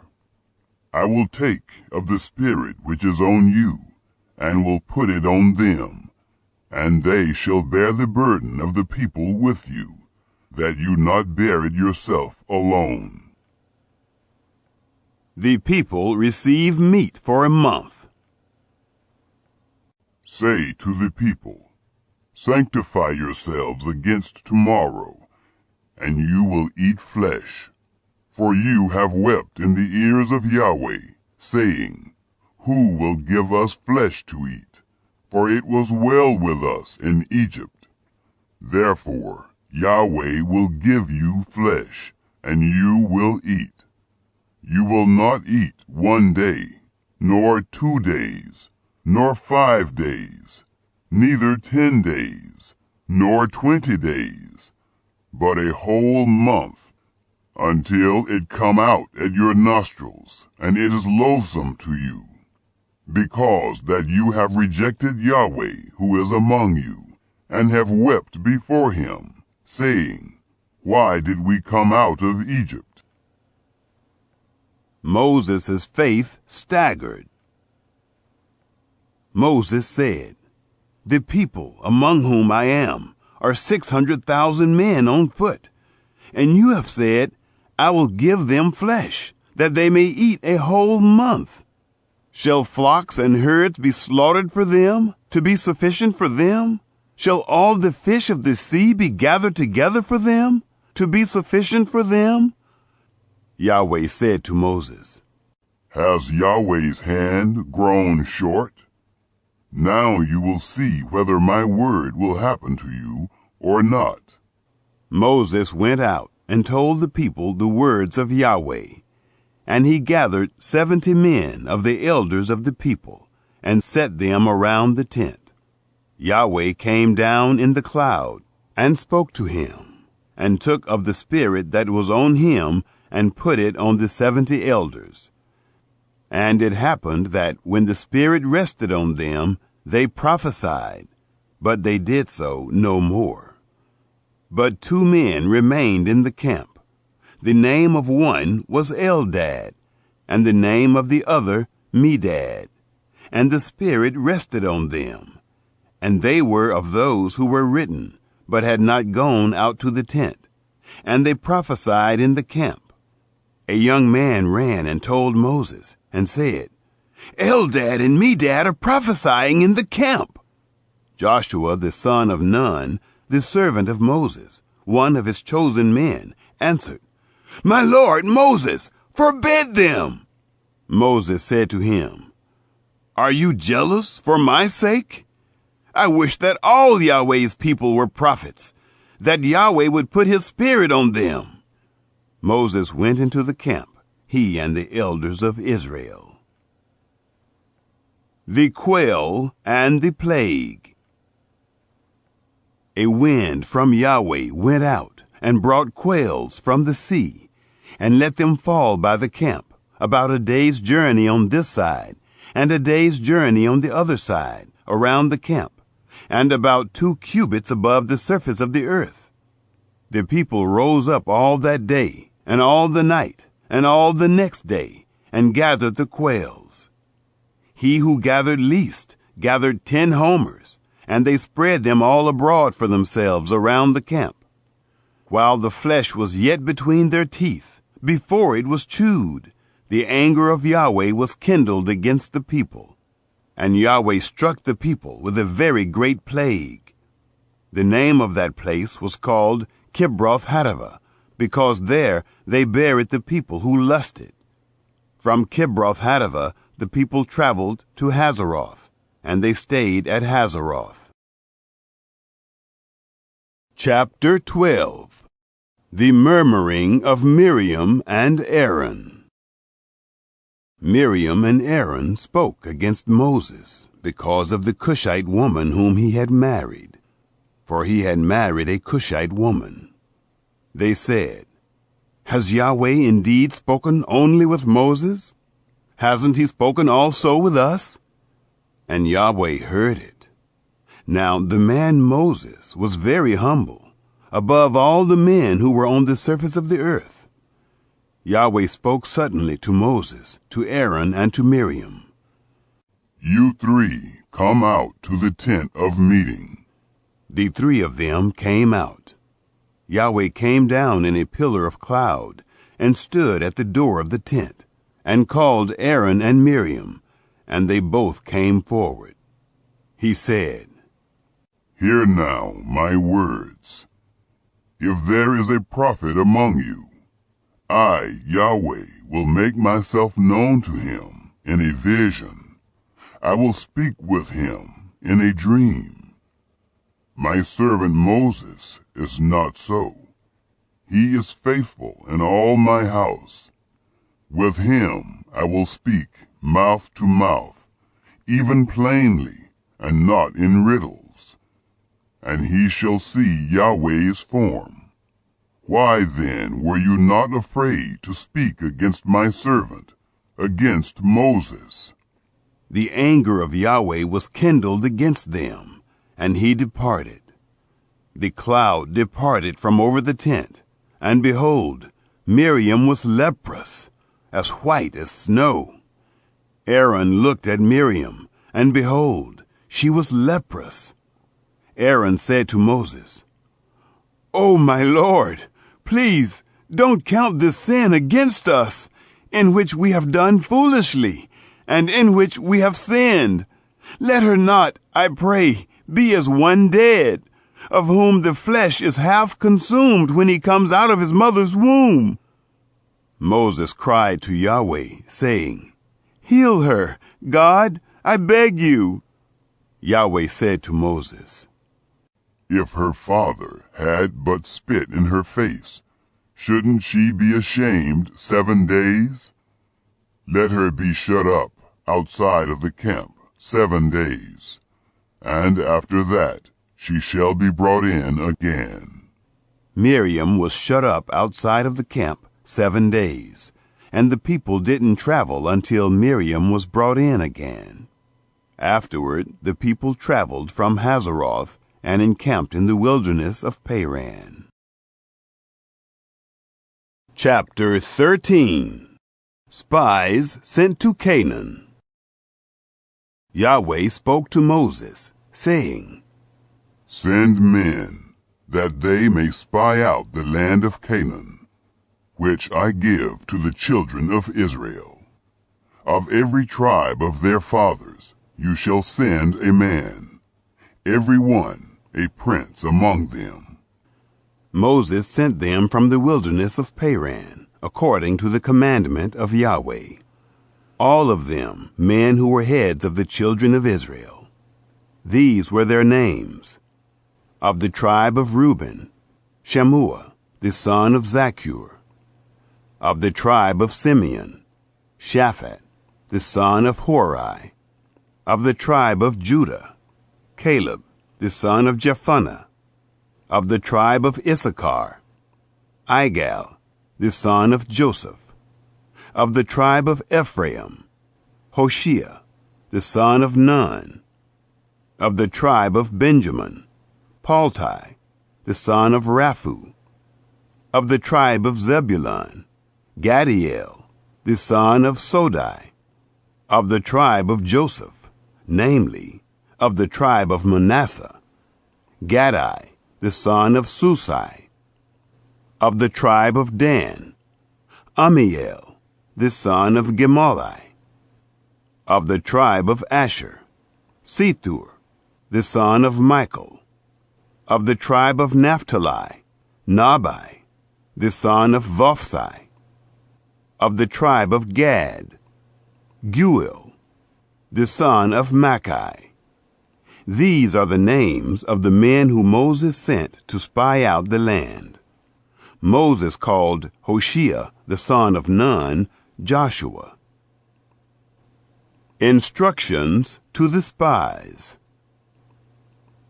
Moses sent them to spy out the land of Canaan, and said to them, Go up this way by the south, and go up into the hill country, and see the land, what it is, and the people who dwell therein, whether they are strong or weak, whether they are few or many, and what the land is that they dwell in, whether it is good or bad, and what cities they are that they dwell in, whether in camps or in strongholds, and what the land is, whether it is fat or lean, whether there is wood therein or not. Be courageous, and bring of the fruit of the land. Now the time was the time of the first ripe grapes. The spies explore Canaan. So they went up, and spied out the land from the wilderness of Zin to Rehob, to the entrance of Hamath. They went up by the south, and came to Hebron. And Ahiman, Sheshai, and Talmai, the children of Anak, were there. Now Hebron was built 7 years before Zoan in Egypt. They came to the valley of Eshcol, and cut down from there a branch with one cluster of grapes, and they bore it on a staff between two. They brought also of the pomegranates and of the figs. That place was called the valley of Eshcol, because of the cluster which the children of Israel cut down from there. The reports of the spies. They returned from spying out the land at the end of 40 days. They went and came to Moses and to Aaron and to all the congregation of the children of Israel, to the wilderness of Paran, to Kadesh, and brought back word to them, and to all the congregation, and showed them the fruit of the land. They told him, and said, We came to the land where you sent us, and surely it flows with milk and honey, and this is its fruit. However, the people who dwell in the land are strong, and the cities are fortified, and very great. And moreover, we saw the children of Anak there. Amalek dwells in the land of the south, and the Hittite, and the Jebusite, and the Amorite dwell in the hill country. and the Canaanite dwells by the sea, and along by the side of the Jordan. Caleb stilled the people before Moses and said, "Let us go up at once and possess it, for we are well able to overcome it." But the men who went up with him said, "We aren't able to go up against the people, for they are stronger than we." They brought up an evil report of the land which they had spied out to the children of Israel, saying, "The land through which we have gone to spy it out is a land that eats up its inhabitants, and all the people who we saw in it are men of great stature. There we saw the Nephilim, the sons of Anak, who come of the Nephilim. And we were in our own sight as grasshoppers, and so we were in their sight." Chapter 14. The people rebel. All the congregation lifted up their voice and cried, and the people wept that night. All the children of Israel murmured against Moses and against Aaron, and the whole congregation said to them, "Would that we had died in the land of Egypt, or would that we had died in this wilderness. Why does Yahweh bring us to this land to fall by the sword?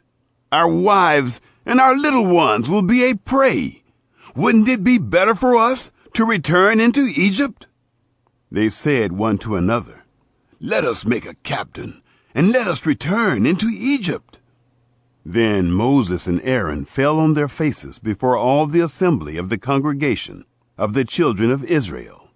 Joshua the son of Nun, and Caleb the son of Jephunneh, who were of those who spied out the land, tore their clothes. And they spoke to all the congregation of the children of Israel, saying, "The land which we passed through to spy it out is an exceeding good land. If Yahweh delights in us, then he will bring us into this land and give it to us, a land which flows with milk and honey. Only don't rebel against Yahweh, neither fear the people of the land, for they are bread for us. Their defense is removed from over them, and Yahweh is with us. Don't fear them." But all the congregation threatened to stone them with stones. The glory of Yahweh appeared in the tent of meeting to all the children of Israel. Yahweh said to Moses, "How long will this people despise me? And how long will they not believe in me for all the signs which I have worked among them? I will strike them with the pestilence and disinherit them, and will make of you a nation greater and mightier than they." Moses intercedes for the people. Moses said to Yahweh, "Then the Egyptians will hear it, for you brought up this people in your might from among them, and they will tell it to the inhabitants of this land. They have heard that you, Yahweh, are in the midst of this people. For you, Yahweh, are seen face to face, and your cloud stands over them, and you go before them in a pillar of cloud by day, and in a pillar of fire by night. Now, if you killed this people as one man, then the nations which have heard the fame of you will speak, saying, 'Because Yahweh was not able to bring this people into the land which he swore to them, therefore he has slain them in the wilderness.' Now, please, let the power of the Lord be great, according as you have spoken, saying, 'Yahweh is slow to anger, and abundant in loving kindness, forgiving iniquity and disobedience, and that will by no means clear the guilty, visiting the iniquity of the fathers on the children, on the third and on the fourth generation. Please pardon the iniquity of this people, according to the greatness of your loving kindness, and according as you have forgiven this people, from Egypt even until now." God's forgiveness and judgment. Yahweh said, "I have pardoned according to your word. But in very deed, as I live, and as all the earth shall be filled with the glory of Yahweh, because all those men who have seen my glory and my signs, which I worked in Egypt and in the wilderness, yet have tempted me these 10 times, and have not listened to my voice. Surely they shall not see the land which I swore to their fathers, neither shall any of those who despised me see it. But my servant Caleb, because he had another spirit with him, and has followed me fully, him will I bring into the land into which he went, and his seed shall possess it. Now the Amalekite and the Canaanite dwell in the valley. Tomorrow turn and go into the wilderness by the way to the Red Sea. Yahweh spoke to Moses and to Aaron, saying, How long shall I bear with this evil congregation that murmur against me? I have heard the murmurings of the children of Israel, which they murmur against me. Tell them, As I live, says Yahweh, surely as you have spoken in my ears, so will I do to you. Your dead bodies shall fall in this wilderness, and all who were numbered of you, according to your whole number, from 20 years old and upward, who have murmured against me. Surely you shall not come into the land, concerning which I swore that I would make you dwell therein, except Caleb the son of Jephunneh, and Joshua the son of Nun. But your little ones, that you said should be a prey, them will I bring in, and they shall know the land which you have rejected. But as for you, your dead bodies shall fall in this wilderness. Your children shall be wanderers in the wilderness 40 years, and shall bear your prostitution, until your dead bodies be consumed in the wilderness, after the number of the days in which you spied out the land, even 40 days. For every day, a year, you will bear your iniquities, even 40 years, and you will know my alienation. I, Yahweh, have spoken. Surely this will I do to all this evil congregation, who are gathered together against me.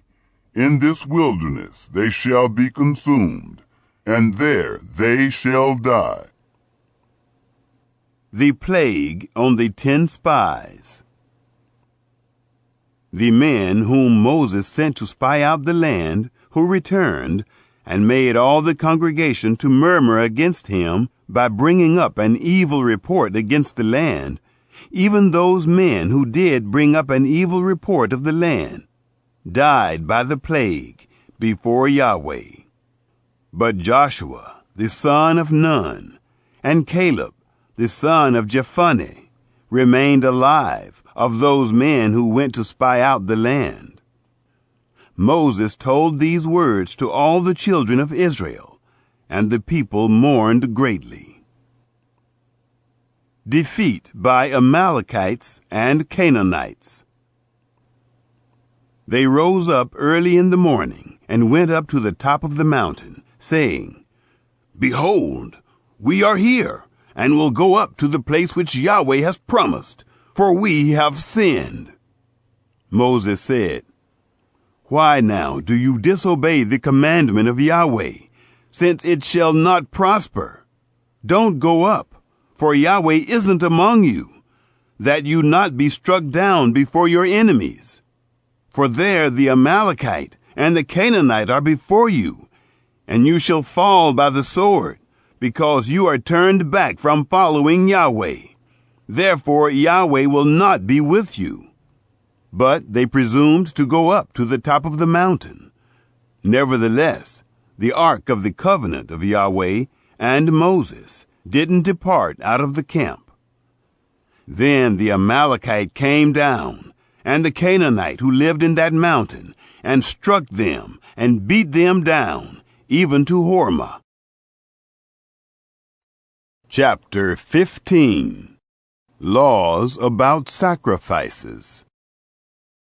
Yahweh spoke to Moses, saying, Speak to the children of Israel, and tell them, when you have come into the land of your habitations, which I give to you, and will make an offering by fire to Yahweh, a burnt offering or a sacrifice, to accomplish a vow, or as a freewill offering, or in your set feasts, to make a pleasant aroma to Yahweh, of the herd or of the flock, then he who offers his offering shall offer to Yahweh a meal offering of 1/10 part of an ephah of fine flour, mixed with the 1/4 part of a hin of oil, and wine for the drink offering.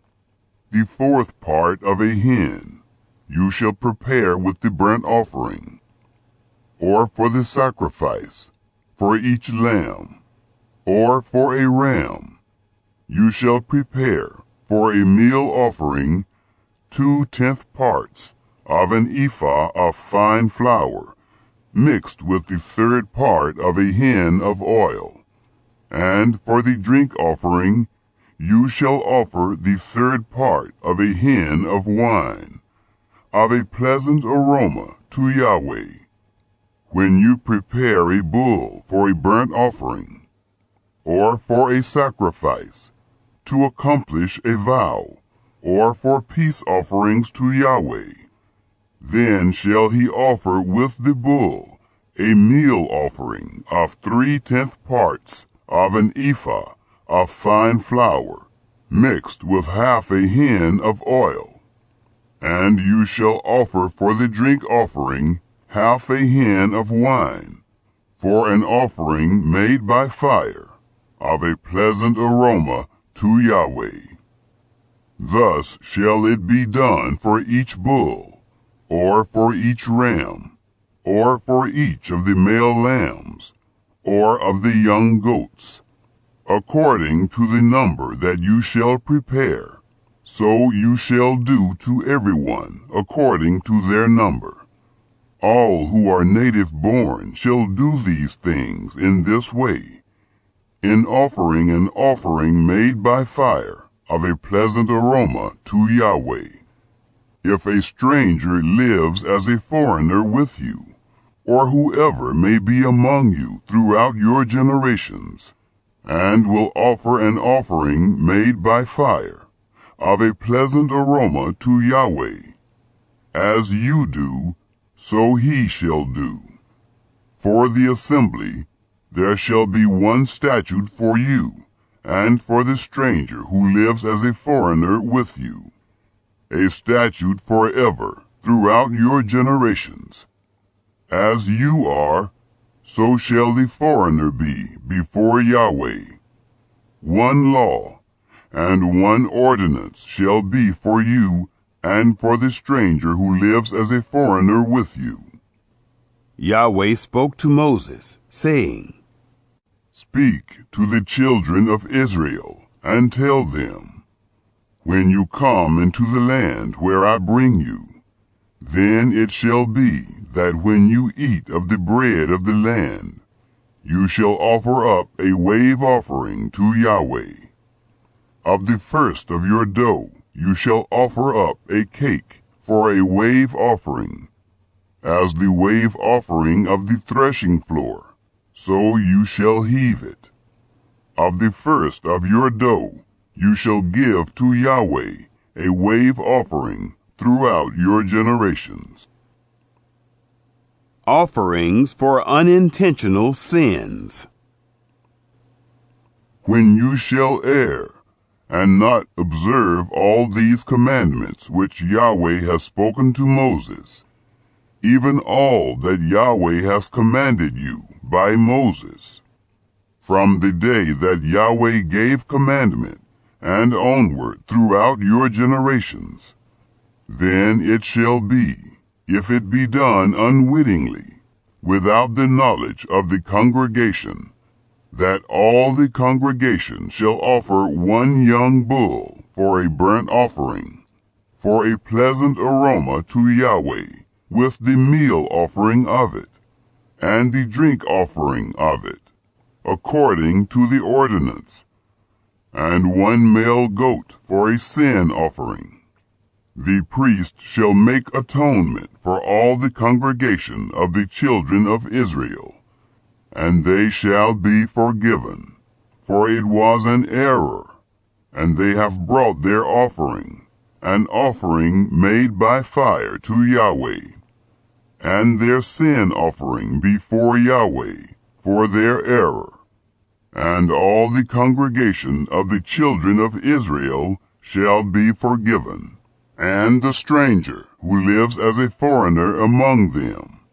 For in respect of all the people it was done unwittingly. If one person sins unwittingly, then he shall offer a female goat 1 year old for a sin offering. The priest shall make atonement for the soul who errs, when he sins unwittingly, before Yahweh, to make atonement for him, and he shall be forgiven.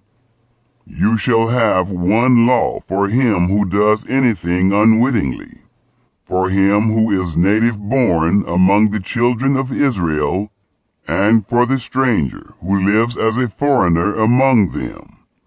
But the soul who does anything with a high hand, whether he is native born or a foreigner, the same blasphemes Yahweh, and that soul shall be cut off from among his people, because he has despised the word of Yahweh, and has broken his commandment.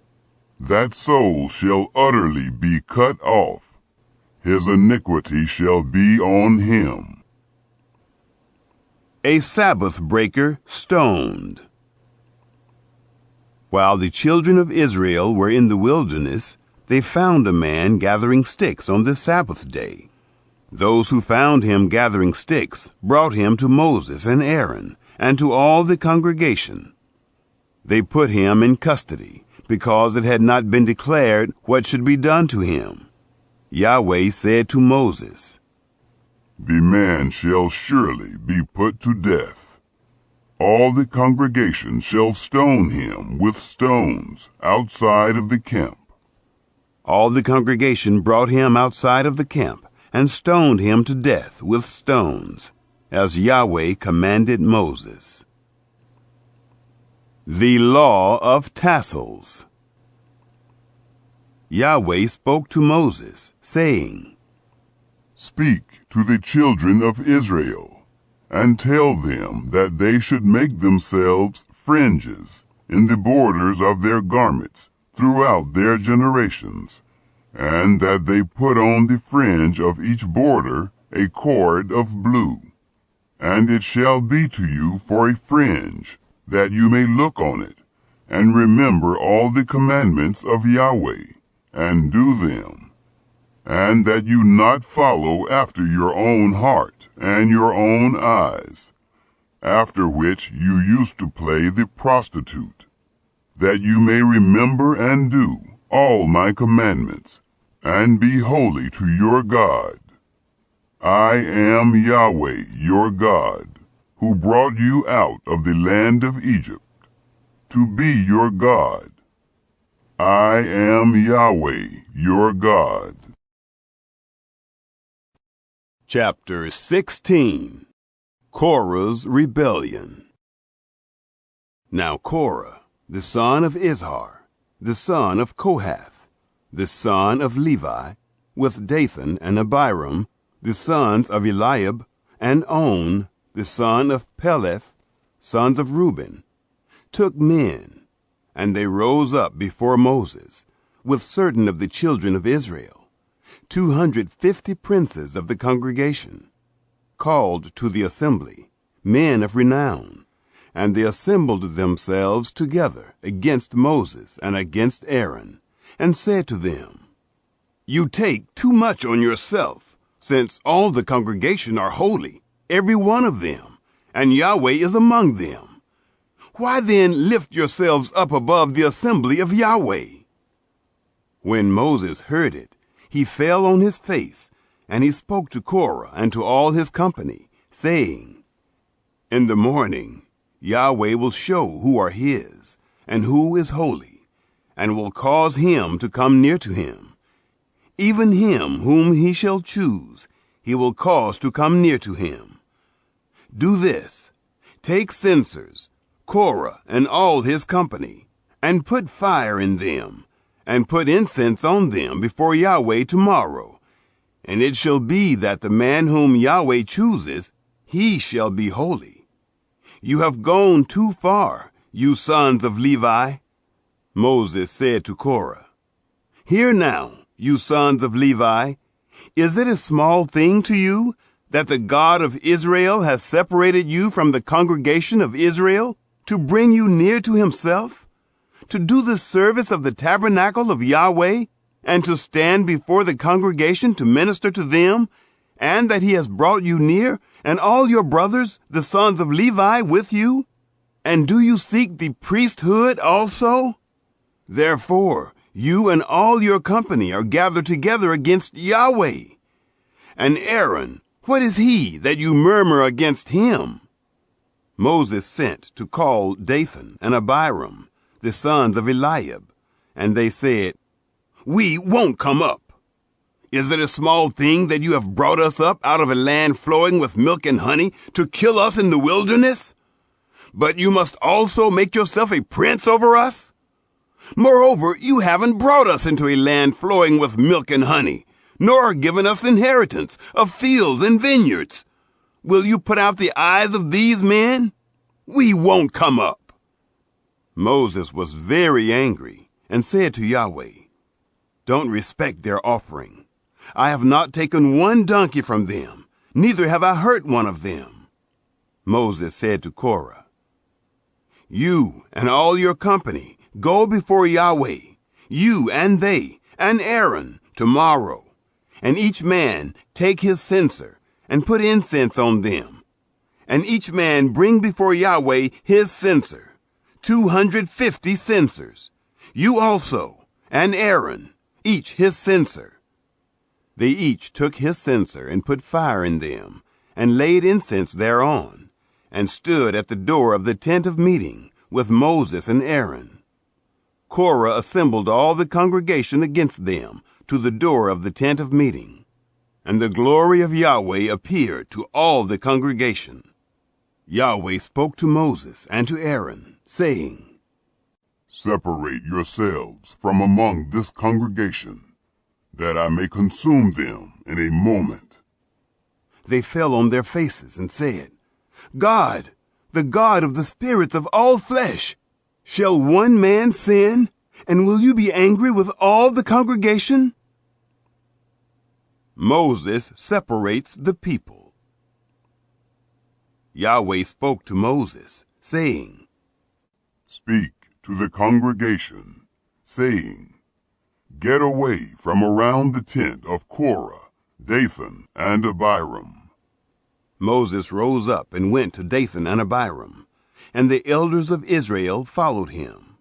He spoke to the congregation, saying, "Depart, please, from the tents of these wicked men, and touch nothing of theirs, lest you be consumed in all their sins." So they went away from the tent of Korah, Dathan, and Abiram on every side. And Dathan and Abiram came out and stood at the door of their tents, and their wives, and their sons, and their little ones. Moses said, "Hereby you shall know that Yahweh has sent me to do all these works, for I have not done them of my own mind. If these men die the common death of all men, or if they be visited after the visitation of all men, then Yahweh hasn't sent me. But if Yahweh make a new thing, and the ground opened its mouth and swallowed them up, with all that appertained to them, and they go down alive into Sheol, then you shall understand that these men have despised Yahweh. The earth swallows up Korah. It happened, as he made an end of speaking all these words, that the ground split apart that was under them, and the earth opened its mouth and swallowed them up, and their households, and all the men who appertained to Korah, and all their goods. So they and all that appertained to them went down alive into Sheol, and the earth closed on them, and they perished from among the assembly. All Israel that were around them fled at the cry of them, for they said, "Lest the earth swallow us up." Fire came forth from Yahweh, and devoured the 250 men who offered the incense. The censers reserved for holy use. Yahweh spoke to Moses, saying, Speak to Eleazar, the son of Aaron the priest, that he take up the censers out of the burning, and scatter the fire yonder, for they are holy, even the censers of these sinners against their own lives, and let them be made beaten plates for a covering of the altar. For they offered them before Yahweh, therefore they are holy, and they shall be a sign to the children of Israel. Eleazar the priest took the bronze censers, which those who were burnt had offered, and they beat them out for a covering of the altar, to be a memorial to the children of Israel, to the end that no stranger who isn't of the seed of Aaron comes near to burn incense before Yahweh, that he not be as Korah and as his company, as Yahweh spoke to him by Moses. Murmuring and plague. But on the next day, all the congregation of the children of Israel murmured against Moses and against Aaron, saying, "You have killed Yahweh's people." It happened when the congregation was assembled against Moses and against Aaron that they looked toward the tent of meeting, and behold, the cloud covered it, and the glory of Yahweh appeared. Moses and Aaron came to the front of the tent of meeting. Yahweh spoke to Moses, saying, Get away from among this congregation, that I may consume them in a moment. They fell on their faces. Moses said to Aaron, "Take your censer and put fire from off the altar in it, and lay incense on it, and carry it quickly to the congregation, and make atonement for them, for wrath has gone out from Yahweh. The plague has begun." Aaron did as Moses said, and ran into the midst of the assembly, and behold, the plague has begun among the people. And he put on the incense, and made atonement for the people. He stood between the dead and the living, and the plague was stayed. Now those who died by the plague were 14,700, besides those who died about the matter of Korah. Aaron returned to Moses to the door of the tent of meeting, and the plague was stayed. Chapter 17. Aaron's staff buds. Yahweh spoke to Moses, saying, Speak to the children of Israel, and take of them rods, one for each father's house, of all their princes, according to their fathers' houses, 12 rods. Write every man's name on his rod. You shall write Aaron's name on the rod of Levi, for there shall be one rod for each head of their fathers' houses. You shall lay them up in the tent of meeting before the testimony, where I meet with you. It shall happen that the rod of the man whom I shall choose shall bud, and I will make to cease from me the murmurings of the children of Israel, which they murmur against you. Moses spoke to the children of Israel, and all their princes gave him rods, for each prince, one, according to their fathers' houses, even 12 rods. And the rod of Aaron was among their rods. Moses laid up the rods before Yahweh in the tent of the testimony. It happened on the next day that Moses went into the tent of the testimony, and behold, the rod of Aaron for the house of Levi was budded, and put forth buds, and produced blossoms, and bore ripe almonds. Moses brought out all the rods from before Yahweh to all the children of Israel, and they looked, and took every man his rod. Yahweh said to Moses, Put back the rod of Aaron before the testimony, to be kept for a token against the children of rebellion, that you may make an end of their murmurings against me, that they not die. Moses did so. As Yahweh commanded him, so he did. The children of Israel spoke to Moses, saying, Behold, we perish. We are undone. We are all undone. Everyone who comes near to the tabernacle of Yahweh dies. Will we all perish? Chapter 18.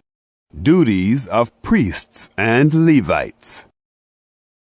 Yahweh said to Aaron, You and your sons, and your father's house with you, shall bear the iniquity of the sanctuary, and you and your sons with you shall bear the iniquity of your priesthood. Your brothers also, the tribe of Levi, the tribe of your father, bring near with you, that they may be joined to you, and minister to you. But you and your sons with you shall be before the tent of the testimony. They shall keep your commands, and the duty of all the tent. Only they shall not come near to the vessels of the sanctuary, and to the altar, that they not die, neither they nor you. They shall be joined to you, and keep the responsibility of the tent of meeting, for all the service of the tent, and a stranger shall not come near to you.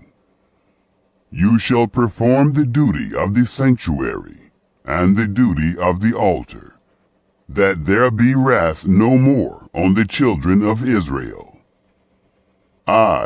Behold, I have taken your brothers the Levites from among the children of Israel. To you they are a gift, given to Yahweh, to do the service of the tent of meeting. You and your sons with you shall keep your priesthood for everything of the altar, and for that within the veil, and you shall serve. I give you the priesthood as a service of gift, and the stranger who comes near shall be put to death. The priest's portion. Yahweh spoke to Aaron, Behold, I have given you the command of my wave offerings, even all the holy things of the children of Israel. To you have I given them by reason of the anointing, and to your sons as a portion forever. This shall be yours of the most holy things, reserved from the fire. Every offering of theirs, even every meal offering of theirs, and every sin offering of theirs, and every trespass offering of theirs, which they shall render to me, shall be most holy for you, and for your sons. You shall eat of it like the most holy things. Every male shall eat of it. It shall be holy to you. This is yours too, the wave offering of their gift, even all the wave offerings of the children of Israel. I have given them to you, and to your sons, and to your daughters with you, as a portion forever. Everyone who is clean in your house shall eat of it.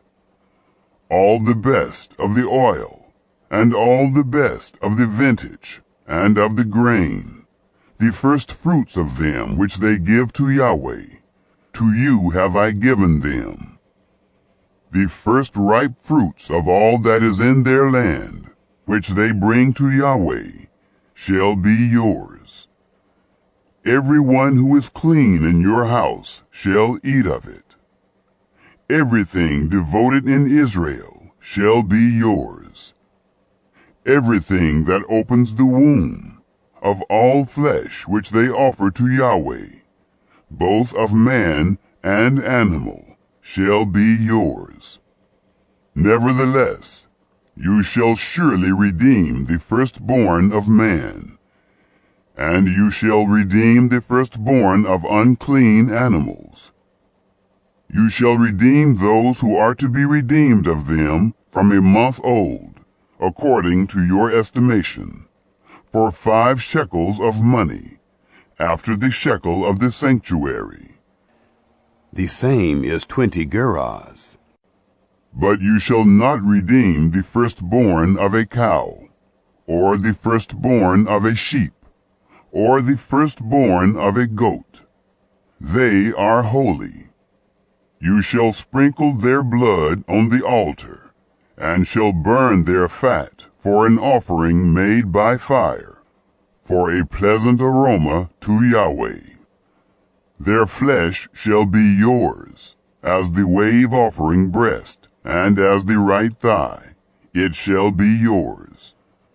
All the wave offerings of the holy things, which the children of Israel offer to Yahweh, have I given you, and your sons and your daughters with you, as a portion forever. It is a covenant of salt forever before Yahweh to you, and to your seed with you.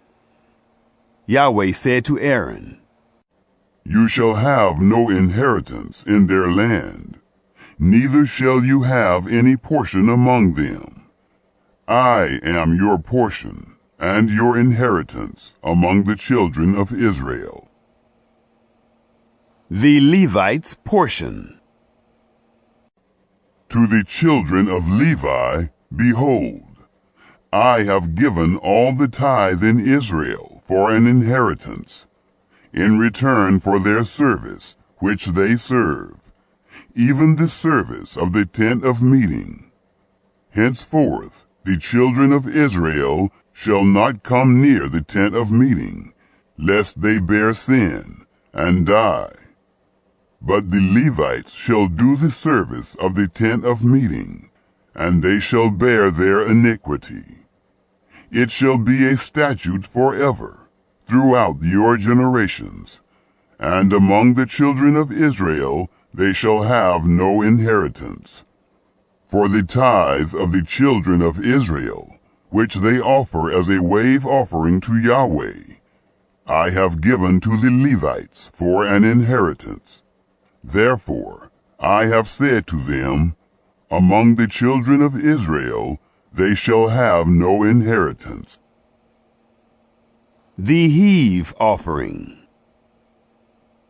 Yahweh spoke to Moses, saying, Moreover, you shall speak to the Levites, and tell them, When you take of the children of Israel the tithe which I have given you from them for your inheritance, then you shall offer up a wave offering of it for Yahweh, a tithe of the tithe. Your wave offering shall be reckoned to you, as though it were the grain of the threshing floor, and as the fullness of the winepress. Thus you also shall offer a wave offering to Yahweh of all your tithes, which you receive of the children of Israel, and of it you shall give Yahweh's wave offering to Aaron the priest. Out of all your gifts you shall offer every wave offering of Yahweh, of all its best, even the holy part of it out of it. Therefore you shall tell them, when you heave its best from it, then it shall be reckoned to the Levites as the increase of the threshing floor, and as the increase of the winepress. You shall eat it in every place, you and your households. For it is your reward in return for your service in the tent of meeting. You shall bear no sin by reason of it, when you have heaved from it its best. And you shall not profane the holy things of the children of Israel, that you not die. Chapter 19. Ashes of the red heifer. Yahweh spoke to Moses and to Aaron, saying, This is the statute of the law which Yahweh has commanded. Speak to the children of Israel, that they bring you a red heifer without spot, in which is no blemish, and on which never came yoke. You shall give her to Eleazar the priest, and he shall bring her forth outside of the camp, and one shall kill her before his face. And Eleazar the priest shall take of her blood with his finger, and sprinkle her blood toward the front of the tent of meeting 7 times. One shall burn the heifer in his sight, her skin and her flesh, and her blood, with her dung, shall he burn. And the priest shall take cedar wood, and hyssop, and scarlet, and cast it into the midst of the burning of the heifer. Then the priest shall wash his clothes, and he shall bathe his flesh in water. And afterward he shall come into the camp, and the priest shall be unclean until the evening. He who burns her shall wash his clothes in water, and bathe his flesh in water, and shall be unclean until the evening. A man who is clean shall gather up the ashes of the heifer, and lay them up outside of the camp in a clean place, and it shall be kept for the congregation of the children of Israel, for a water for impurity. It is a sin offering. He who gathers the ashes of the heifer shall wash his clothes, and be unclean until the evening. And it shall be to the children of Israel, and to the stranger who lives as a foreigner among them, for a statute forever. Purification of the unclean. He who touches the dead body of any man shall be unclean 7 days. The same shall purify himself with water on the 3rd day, and on the 7th day he shall be clean. But if he doesn't purify himself the 3rd day, then the 7th day he shall not be clean. Whoever touches a dead person, the body of a man who has died and doesn't purify himself, defiles the tabernacle of Yahweh, and that soul shall be cut off from Israel, because the water for impurity was not sprinkled on him. He shall be unclean. His uncleanness is yet on him. This is the law when a man dies in a tent. Everyone who comes into the tent, and everyone who is in the tent, shall be unclean 7 days. Every open vessel, which has no covering bound on it, is unclean. Whoever in the open field touches one who is slain with a sword, or a dead body, or a bone of a man, or a grave, shall be unclean 7 days. For the unclean they shall take of the ashes of the burning of the sin offering, and running water shall be put thereto in a vessel. And a clean person shall take hyssop, and dip it in the water, and sprinkle it on the tent, and on all the vessels, and on the persons who were there, and on him who touched the bone, or the slain, or the dead, or the grave. And the clean person shall sprinkle on the unclean on the 3rd day and on the 7th day. And on the 7th day he shall purify him. And he shall wash his clothes, and bathe himself in water, and shall be clean at evening. But the man who shall be unclean, and shall not purify himself, that soul shall be cut off from the midst of the assembly, because he has defiled the sanctuary of Yahweh. The water for impurity has not been sprinkled on him. He is unclean. It shall be a perpetual statute to them. And he who sprinkles the water for impurity shall wash his clothes, and he who touches the water for impurity shall be unclean until evening. Whatever the unclean person touches shall be unclean, and the soul that touches it shall be unclean until evening. Chapter 20. The death of Miriam. The children of Israel, even the whole congregation, came into the wilderness of Zin in the 1st month, and the people stayed in Kadesh, and Miriam died there, and was buried there. Water from the rock. There was no water for the congregation, and they assembled themselves together against Moses and against Aaron. The people strove with Moses and spoke, saying, "We wish that we had died when our brothers died before Yahweh. Why have you brought the assembly of Yahweh into this wilderness, that we should die there, we and our animals? Why have you made us to come up out of Egypt, to bring us into this evil place? It is no place of seed, or of figs, or of vines, or of pomegranates.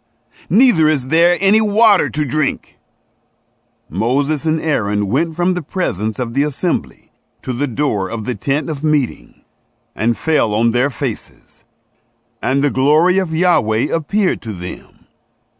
Yahweh spoke to Moses, saying, "Take the rod, and assemble the congregation, you and Aaron your brother, and speak to the rock before their eyes, that it give forth its water.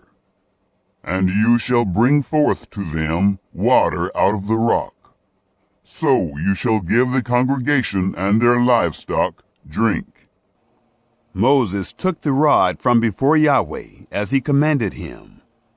Moses and Aaron gathered the assembly together before the rock, and he said to them, "Hear now, you rebels, shall we bring you water out of this rock for you?"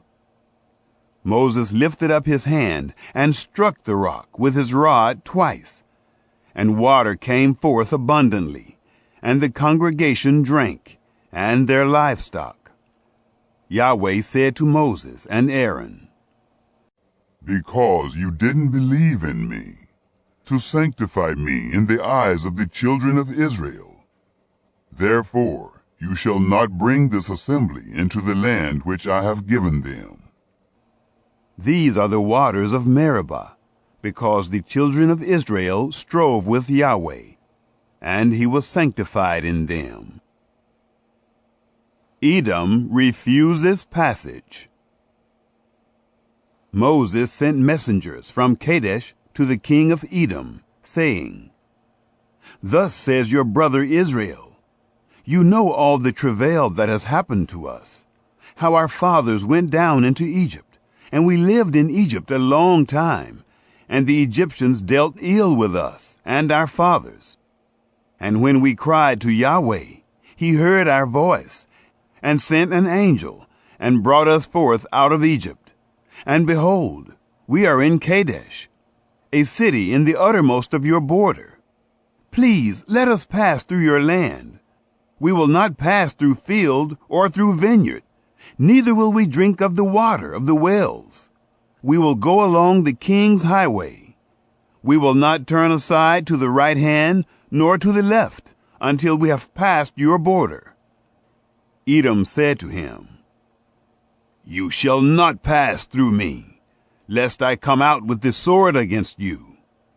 The children of Israel said to him, We will go up by the highway, and if we drink of your water, I and my livestock, then I will give its price. Let me only, without doing anything else, pass through on my feet. He said, You shall not pass through. Edom came out against him with many people, and with a strong hand. Thus Edom refused to give Israel passage through his border. So Israel turned away from him. The death of Aaron. They traveled from Kadesh, and the children of Israel, even the whole congregation, came to Mount Hor. Yahweh spoke to Moses and Aaron in Mount Hor, by the border of the land of Edom, saying, Aaron shall be gathered to his people, for he shall not enter into the land which I have given to the children of Israel, because you rebelled against my word at the waters of Meribah. Take Aaron and Eleazar his son, and bring them up to Mount Hor, and strip Aaron of his garments, and put them on Eleazar his son.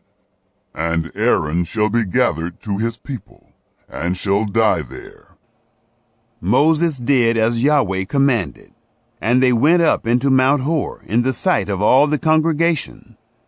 Moses stripped Aaron of his garments, and put them on Eleazar his son, and Aaron died there on the top of the mountain. And Moses and Eleazar came down from the mountain. When all the congregation saw that Aaron was dead, they wept for Aaron 30 days, even all the house of Israel. Chapter 21. Victory over the Canaanites. The Canaanite, the king of Arad, who lived in the south, heard tell that Israel came by the way of Atharim, and he fought against Israel, and took some of them captive. Israel vowed a vow to Yahweh, and said, If you will indeed deliver this people into my hand, then I will utterly destroy their cities. Yahweh listened to the voice of Israel, and delivered up the Canaanites, and they utterly destroyed them and their cities. And the name of the place was called Hormah. The Bronze Serpent. They traveled from Mount Hor by the way to the Red Sea, to compass the land of Edom, and the soul of the people was much discouraged because of the way. The people spoke against God and against Moses. Why have you brought us up out of Egypt to die in the wilderness? For there is no bread, and there is no water, and our soul loathes this light bread. Yahweh sent fiery serpents among the people, and they bit the people, and many people of Israel died. The people came to Moses and said, We have sinned, because we have spoken against Yahweh and against you. Pray to Yahweh that he take away the serpents from us. Moses prayed for the people. Yahweh said to Moses, Make a fiery serpent, and set it on a standard, and it shall happen that every one who is bitten, when he sees it, shall live. Moses made a serpent of brass, and set it on the standard. And it happened that if a serpent had bitten any man, when he looked to the serpent of brass, he lived. The journey to Moab. The children of Israel traveled, and encamped in Oboth. They traveled from Oboth, and encamped at Laabiram, in the wilderness, which is before Moab, toward the sunrise. From there they traveled, and encamped in the valley of Zered. From there they traveled, and encamped on the other side of the Arnon, which is in the wilderness, that comes out of the border of the Amorites. For the Arnon is the border of Moab, between Moab and the Amorites. Therefore it is said in the book of the wars of Yahweh, Wahib in Suphah, the valleys of the Arnon, the slope of the valleys that incline toward the dwelling of Ar, leans on the border of Moab. From there they traveled to Bair. That is the well of which Yahweh said to Moses, Gather the people together, and I will give them water. Then sang Israel this song, Spring up, well, sing to it. The well which the princes dug, which the nobles of the people dug, with the scepter and with their poles. From the wilderness they traveled to Mattanah, and from Mattanah to Nahaliel, and from Nahaliel to Bamoth, and from Bamoth to the valley that is in the field of Moab, to the top of Pisgah, which looks down on the desert.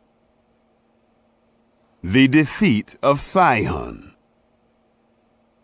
Israel sent messengers to Sihon, king of the Amorites, saying, Let me pass through your land. We will not turn aside into field or into vineyard. We will not drink of the water of the wells. We will go by the king's highway until we have passed your border.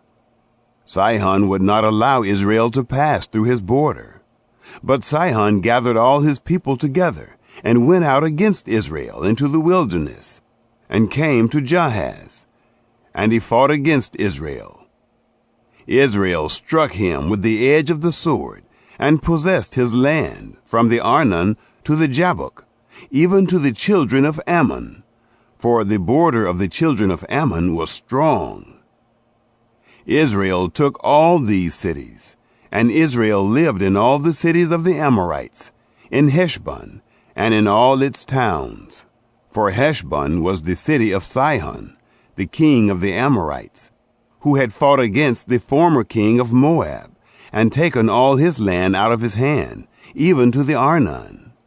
Therefore those who speak in Proverbs say, Come to Heshbon, let the city of Sihon be built and established. For a fire has gone out of Heshbon, a flame from the city of Sihon. It has devoured Ar of Moab, the lords of the high places of the Arnon. Woe to you, Moab! You are undone, people of Chemosh. He has given his sons as fugitives, and his daughters into captivity, to Sihon, king of the Amorites. We have shot at them. Heshbon has perished, even to Dibon. We have laid waste, even to Nophah, which reaches to Medeba. The defeat of Og. Thus Israel lived in the land of the Amorites. Moses sent to spy out Jazer, and they took its towns, and drove out the Amorites who were there. They turned and went up by the way of Bashan, and Og, the king of Bashan, went out against them, he and all his people, to battle at Edrei. Yahweh said to Moses, Don't fear him, for I have delivered him into your hand, and all his people, and his land. And you shall do to him as you did to Sihon, king of the Amorites, who lived at Heshbon. So they struck him, and his sons, and all his people, until there was none left him remaining, and they possessed his land. Chapter 22. Balak summons Balaam. The children of Israel traveled, and encamped in the plains of Moab, beyond the Jordan at Jericho. Balak, the son of Zippor, saw all that Israel had done to the Amorites. Moab was very afraid of the people, because they were many. And Moab was distressed because of the children of Israel. Moab said to the elders of Midian, "Now this multitude will lick up all that is around us, as the ox licks up the grass of the field." Balak, the son of Zippor, was king of Moab at that time. He sent messengers to Balaam, the son of Beor, to Pethor, which is by the river, to the land of the children of his people, to call him, saying, "Behold, there is a people who came out from Egypt. Behold, they cover the surface of the earth, and they are staying opposite me. Please, come now, therefore, curse me this people, for they are too mighty for me. Perhaps I shall prevail, that we may strike them, and that I may drive them out of the land. For I know that he whom you bless is blessed, and he whom you curse is cursed." The elders of Moab and the elders of Midian departed, with the reward of divination in their hand. And they came to Balaam, and spoke to him the words of Balak. He said to them, "Lodge here this night, and I will bring you word again, as Yahweh shall speak to me." The princes of Moab stayed with Balaam. God came to Balaam and said, "Who are these men with you?" Balaam said to God, "Balak, the son of Zippor, king of Moab, has sent to me, saying, Behold, the people that is come out of Egypt, it covers the surface of the earth. Now come, curse me them. Perhaps I shall be able to fight against them, and shall drive them out." God said to Balaam, "You shall not go with them. You shall not curse the people, for they are blessed." Balaam rose up in the morning and said to the princes of Balak, "Go to your land, for Yahweh refuses to permit me to go with you." The princes of Moab rose up, and they went to Balak, and said, "Balaam refuses to come with us." Balak sent yet again princes, more and more honorable than they. They came to Balaam and said to him, "Thus says Balak, the son of Zippor, Please let nothing hinder you from coming to me, for I will promote you to very great honor, and whatever you say to me, I will do. Please come, therefore, and curse this people for me." Balaam answered the servants of Balak, "If Balak would give me his house full of silver and gold, I can't go beyond the word of Yahweh my God, to do less or more. Now, therefore, please wait also here this night, that I may know what Yahweh will speak to me more." God came to Balaam at night and said to him, "If the men have come to call you, rise up, go with them, but only the word which I speak to you, that you shall do." Balaam rose up in the morning and saddled his donkey and went with the princes of Moab. The angel and Balaam's donkey. God's anger was kindled because he went, and the angel of Yahweh placed himself in the way for an adversary against him. Now he was riding on his donkey, and his 2 servants were with him. The donkey saw the angel of Yahweh standing in the way, with his sword drawn in his hand, and the donkey turned aside out of the way and went into the field. And Balaam struck the donkey, to turn her into the way. Then the angel of Yahweh stood in a narrow path between the vineyards, a wall being on this side and a wall on that side. The donkey saw the angel of Yahweh, and she thrust herself to the wall, and crushed Balaam's foot against the wall, and he struck her again. The angel of Yahweh went further, and stood in a narrow place, where there was no way to turn either to the right hand or to the left. The donkey saw the angel of Yahweh, and she lay down under Balaam. And Balaam's anger was kindled, and he struck the donkey with his staff. Yahweh opened the mouth of the donkey, and she said to Balaam, "What have I done to you, that you have struck me these 3 times?" Balaam said to the donkey, "Because you have mocked me. I wish there were a sword in my hand, for now I would have killed you." The donkey said to Balaam, "Am I not your donkey, on which you have ridden all your life long to this day? Was I ever in the habit of doing so to you?" He said, "No." Then Yahweh opened the eyes of Balaam, and he saw the angel of Yahweh standing in the way, with his sword drawn in his hand. And he bowed his head and fell on his face. The angel of Yahweh said to him, "Why have you struck your donkey these 3 times? Behold, I have come forth as an adversary, because your way is perverse before me. And the donkey saw me, and turned aside before me these 3 times. Unless she had turned aside from me, surely now I would have killed you, and saved her alive." Balaam said to the angel of Yahweh, "I have sinned, for I didn't know that you stood in the way against me.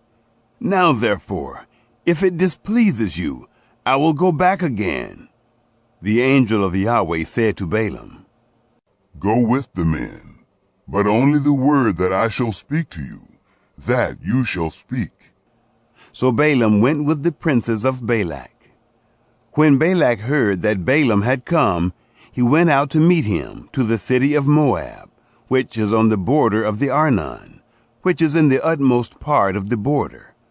Balak said to Balaam, "Didn't I earnestly send to you to call you? Why didn't you come to me? Am I not able indeed to promote you to honor?" Balaam said to Balak, "Behold, I have come to you. Have I now any power at all to speak anything? The word that God puts in my mouth, that shall I speak." Balaam went with Balak, and they came to Kiriath-Huzoth. Balak sacrificed cattle and sheep, and sent to Balaam, and to the princes who were with him.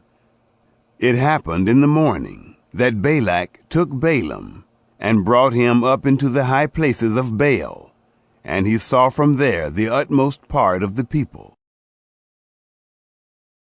Chapter 23. Balaam's first oracle. Balaam said to Balak, "Build me here 7 altars, and prepare me here 7 bulls and 7 rams."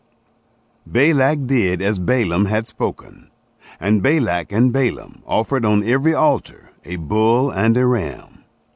Balaam said to Balak, "Stand by your burnt offering, and I will go.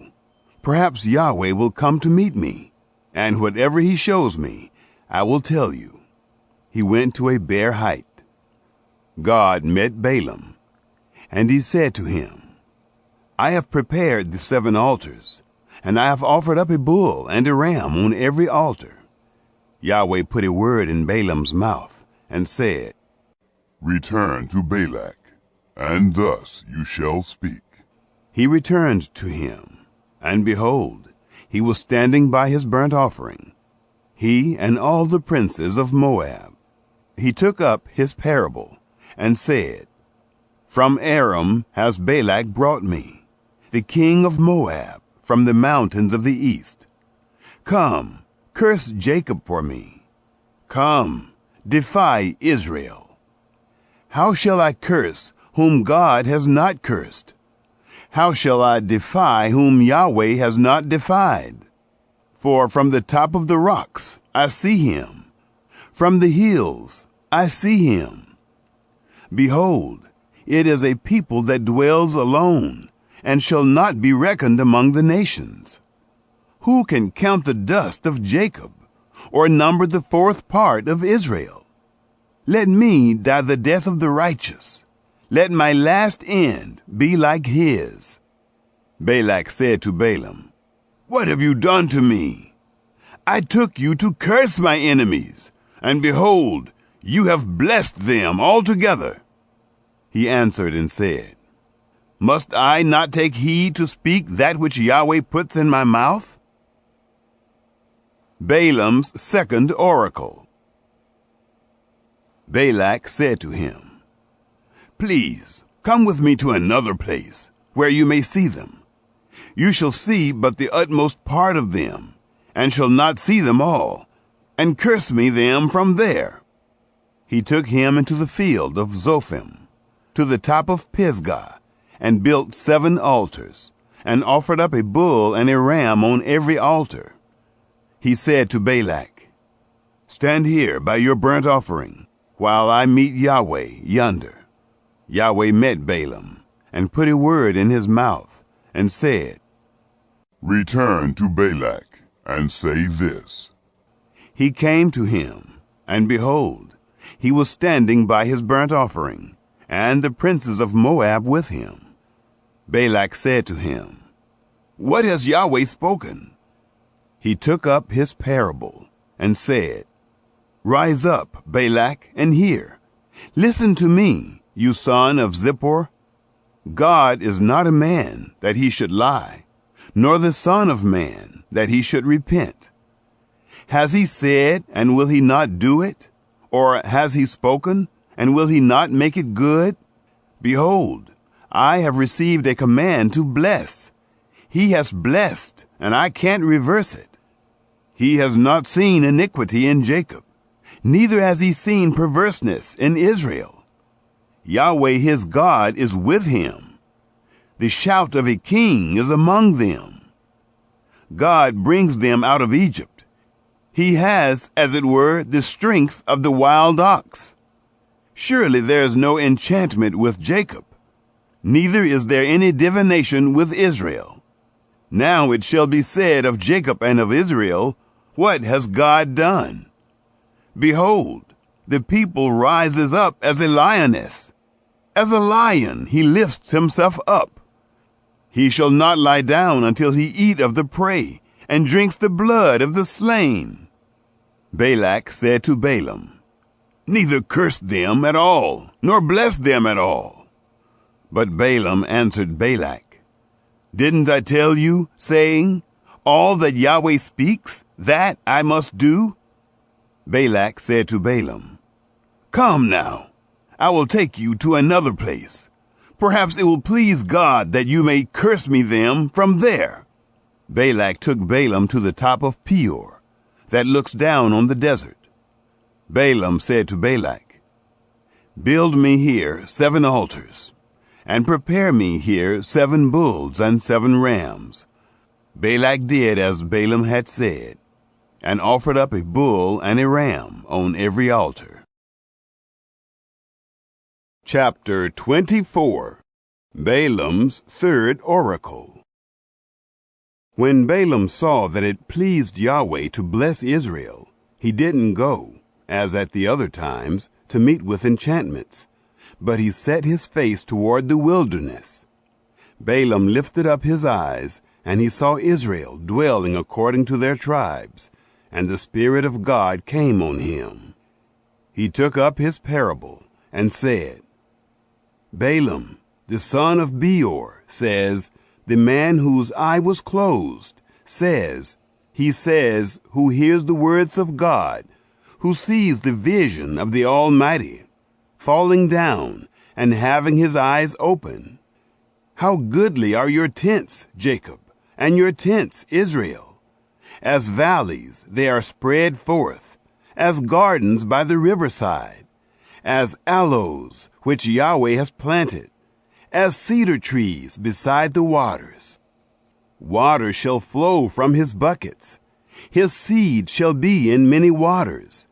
His king shall be higher than Agag. His kingdom shall be exalted. God brings him out of Egypt. He has, as it were, the strength of the wild ox. He shall eat up the nations, his adversaries, shall break their bones in pieces, and pierce them with his arrows. He crouched, he lay down as a lion, as a lioness. Who shall rouse him up?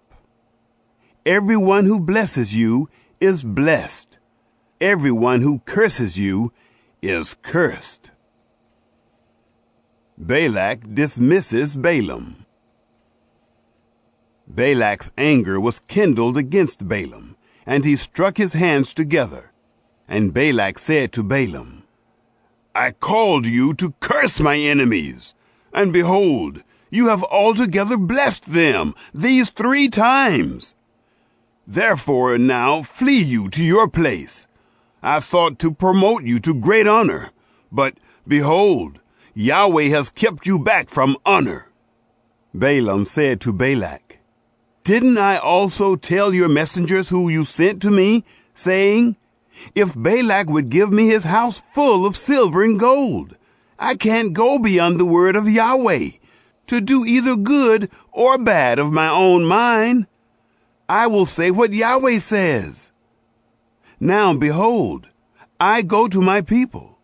Come, and I will inform you what this people shall do to your people in the latter days.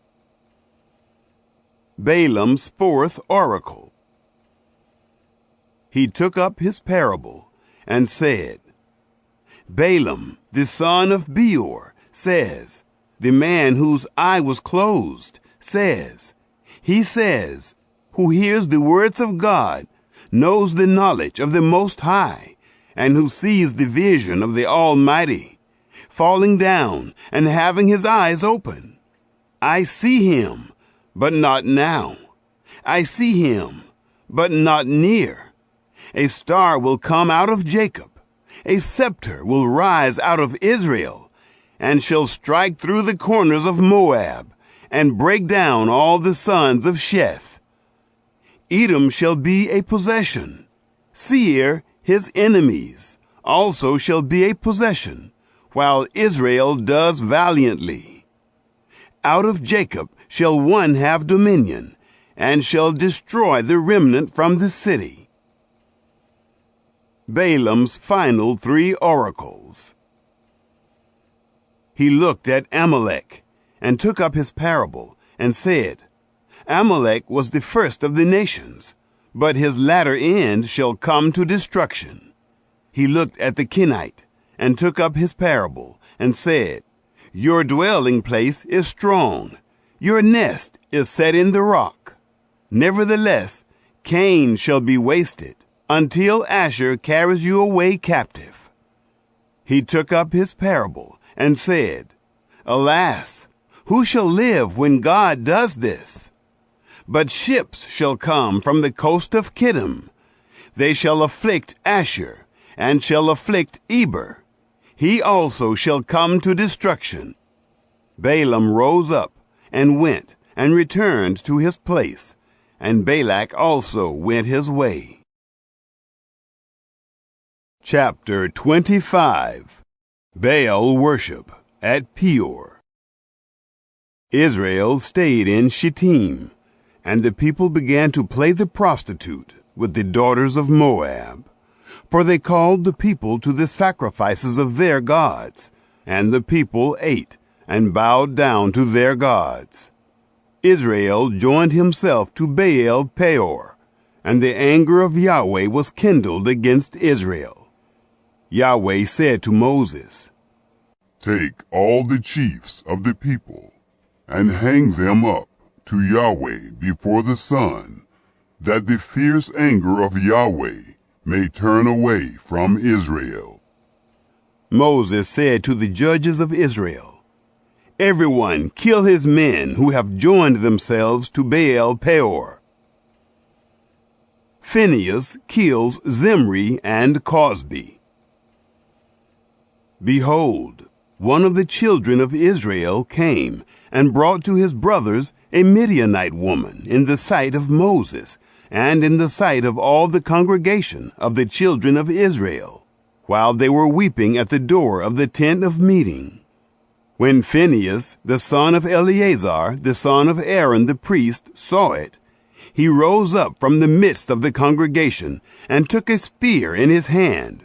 And he went after the man of Israel into the pavilion, and thrust both of them through, the man of Israel and the woman through her body. So the plague was stayed from the children of Israel. Those who died by the plague were 24,000. Phinehas's reward. Yahweh spoke to Moses, saying, Phinehas, the son of Eleazar, the son of Aaron the priest, has turned my wrath away from the children of Israel, in that he was jealous with my jealousy among them, so that I didn't consume the children of Israel in my jealousy. Therefore say, Behold, I give to him my covenant of peace, and it shall be to him and to his seed after him, the covenant of an everlasting priesthood, because he was jealous for his God, and made atonement for the children of Israel. Now the name of the man of Israel that was slain, who was slain with the Midianite woman, was Zimri, the son of Salu, a prince of a father's house among the Simeonites. The name of the Midianite woman who was slain was Cosbi, the daughter of Zur. He was head of the people of a father's house in Midian. A warning against the Midianites. Yahweh spoke to Moses, saying, Harass the Midianites, and strike them, for they harassed you with their wiles, with which they have deceived you in the matter of Peor, and in the matter of Cosbi, the daughter of the prince of Midian, their sister, who was slain on the day of the plague in the matter of Peor. Chapter 26. The second census of Israel. It happened after the plague that Yahweh spoke to Moses and to Eleazar, the son of Aaron the priest, saying, Take a census of all the congregation of the children of Israel, from 20 years old and upward, by their fathers' houses, all who are able to go forth to war in Israel. Moses and Eleazar the priest spoke with them in the plains of Moab, by the Jordan at Jericho, saying, Take a census of the people, from 20 years old and upward, as Yahweh commanded Moses and the children of Israel. These are those that came out of the land of Egypt. The tribe of Reuben. Reuben, the firstborn of Israel. The sons of Reuben. Of Hanok, the family of the Hanokites.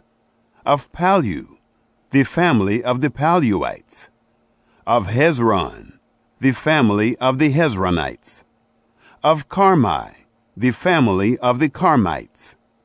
These are the families of the Reubenites, and those who were numbered of them were 43,730. The sons of Palu, Eliab. The sons of Eliab, Nemuel, and Dathan, and Abiram. These are that Dathan and Abiram who were called of the congregation, who strove against Moses and against Aaron in the company of Korah, when they strove against Yahweh, and the earth opened its mouth and swallowed them up together with Korah, when that company died. What time the fire devoured 250 men, and they became a sign. Notwithstanding, the sons of Korah didn't die. The tribe of Simeon. The sons of Simeon after their families. Of Nemuel, the family of the Nemuelites.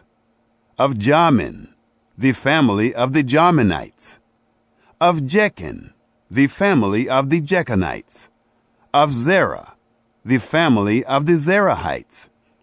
Of Shaul, the family of the Shaulites. These are the families of the Simeonites, 22,200. The tribe of Gad. The sons of Gad after their families. Of Zephon, the family of the Zephonites. Of Haggi, the family of the Haggites. Of Shunai, the family of the Shunites. Of Ozni, the family of the Oznites. Of Uri, the family of the Urites. Of Arad, the family of the Aradites. Of Areli, the family of the Arelites.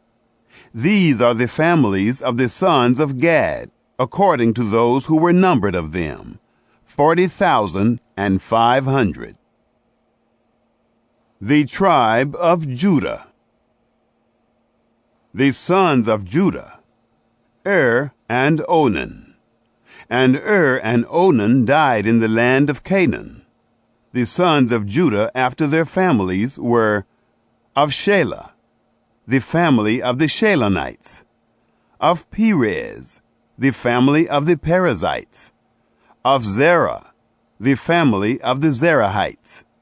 The sons of Perez were of Hezron, the family of the Hezronites. Of Hamul, the family of the Hamulites. These are the families of Judah, according to those who were numbered of them, 76,500. The tribe of Issachar.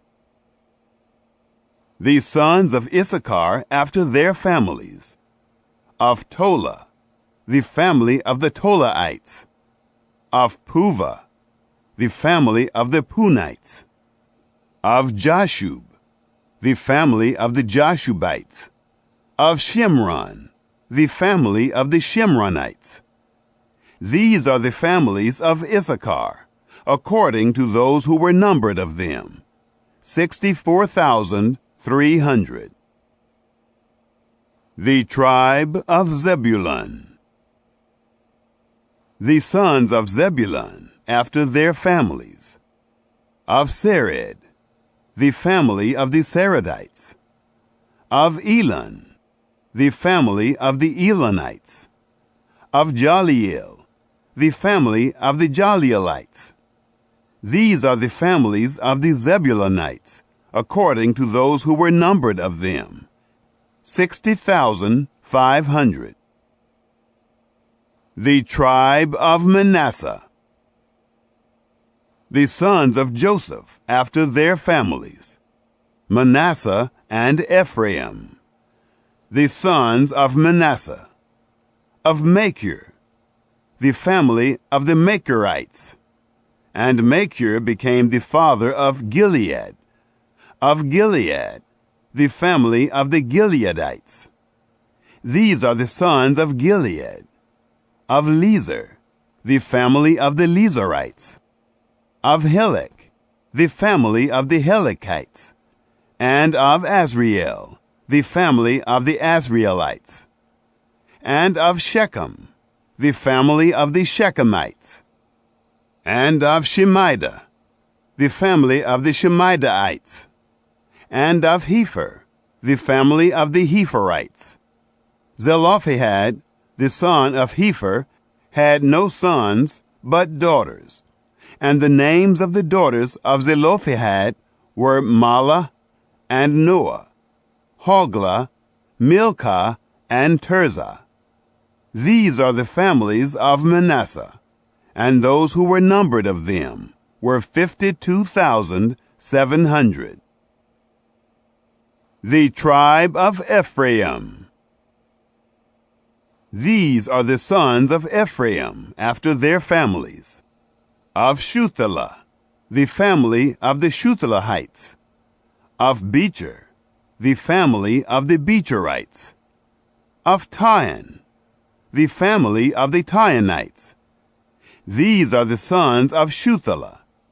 Of Aaron, the family of the Aaronites. These are the families of the sons of Ephraim, according to those who were numbered of them, 32,500.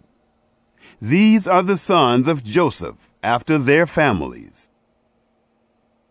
The tribe of Benjamin. The sons of Benjamin after their families. Of Bela, the family of the Belaites. Of Ashbel, the family of the Ashbelites. Of Ahiram, the family of the Ahiramites. Of Shephupham, the family of the Shuthamites. Of Hupham, the family of the Huphamites. The sons of Bela were Ard and Naaman. Of Ard, the family of the Ardites. Of Naaman, the family of the Naamites. These are the sons of Benjamin after their families, and those who were numbered of them were 45,600. The tribe of Dan. These are the sons of Dan after their families. Of Shuham, the family of the Shuhamites. These are the families of Dan after their families. All the families of the Shuhamites, according to those who were numbered of them, were 64,400. The tribe of Asher. The sons of Asher after their families. Of Imnah, the family of the Imnites. Of Ishvi, the family of the Ishvites. Of Beriah, the family of the Berites. Of the sons of Beriah, of Heber, the family of the Heberites. Of Malkiel, the family of the Malkielites. The name of the daughter of Asher was Sarah. These are the families of the sons of Asher, according to those who were numbered of them, 53,400. The tribe of Naphtali. The sons of Naphtali after their families. Of Jaziel, the family of the Jazielites. Of Gunai, the family of the Gunites. Of Jazer, the family of the Jazerites. Of Shillim, the family of the Shillimites. These are the families of Naphtali, according to their families, and those who were numbered of them were 45,400. These are those who were numbered of the children of Israel, 601,730. Inheritance by lot. Yahweh spoke to Moses, saying, To these the land shall be divided for an inheritance, according to the number of names. To the more you shall give the more inheritance, and to the fewer you shall give the less inheritance. To everyone according to those who were numbered of him shall his inheritance be given. Notwithstanding, the land shall be divided by lot. According to the names of the tribes of their fathers, they shall inherit. According to the lot shall their inheritance be divided between the more and the fewer. Levites numbered. These are those who were numbered of the Levites after their families. Of Gershon, the family of the Gershonites. Of Kohath, the family of the Kohathites. Of Merari, the family of the Merarites. These are the families of Levi. The family of the Libnites, the family of the Hebronites, the family of the Malites, the family of the Mushites, the family of the Korahites. Kohath became the father of Amram. The name of Amram's wife was Jochebed, the daughter of Levi, who was born to Levi in Egypt. And she bore to Amram Aaron and Moses, and Miriam their sister. To Aaron were born Nadab and Abihu, Eleazar and Ithamar. Nadab and Abihu died when they offered strange fire before Yahweh. Those who were numbered of them were 23,000. every male from a month old and upward, for they were not numbered among the children of Israel, because there was no inheritance given them among the children of Israel. Only Caleb and Joshua remain. These are those who were numbered by Moses and Eleazar the priest, who numbered the children of Israel in the plains of Moab, by the Jordan at Jericho. But among these there was not a man of them who were numbered by Moses and Aaron the priest, who numbered the children of Israel in the wilderness of Sinai. For Yahweh had said of them, "They shall surely die in the wilderness." There was not left a man of them, except Caleb, the son of Jephunneh, and Joshua, the son of Nun. Chapter 27. The daughters of Zelophehad. Then drew near the daughters of Zelophehad, the son of Hepher, the son of Gilead, the son of Machir, the son of Manasseh, of the families of Manasseh, the son of Joseph. And these are the names of his daughters: Mahlah, Noah, and Hoglah, and Milcah, and Tirzah. They stood before Moses, and before Eleazar the priest, and before the princes and all the congregation, at the door of the tent of meeting, saying, "Our father died in the wilderness, and he was not among the company of those who gathered themselves together against Yahweh in the company of Korah. But he died in his own sin, and he had no sons. Why should the name of our father be taken away from among his family, because he had no son? Give to us a possession among the brothers of our father." Moses brought their cause before Yahweh. The law of inheritances. Yahweh spoke to Moses, saying, The daughters of Zelophehad speak right. You shall surely give them a possession of an inheritance among their father's brothers, and you shall cause the inheritance of their father to pass to them. You shall speak to the children of Israel, saying, If a man dies and has no son, then you shall cause his inheritance to pass to his daughter. If he has no daughter, then you shall give his inheritance to his brothers. If he has no brothers, then you shall give his inheritance to his father's brothers. If his father has no brothers, then you shall give his inheritance to his kinsman, who is next to him of his family, and he shall possess it.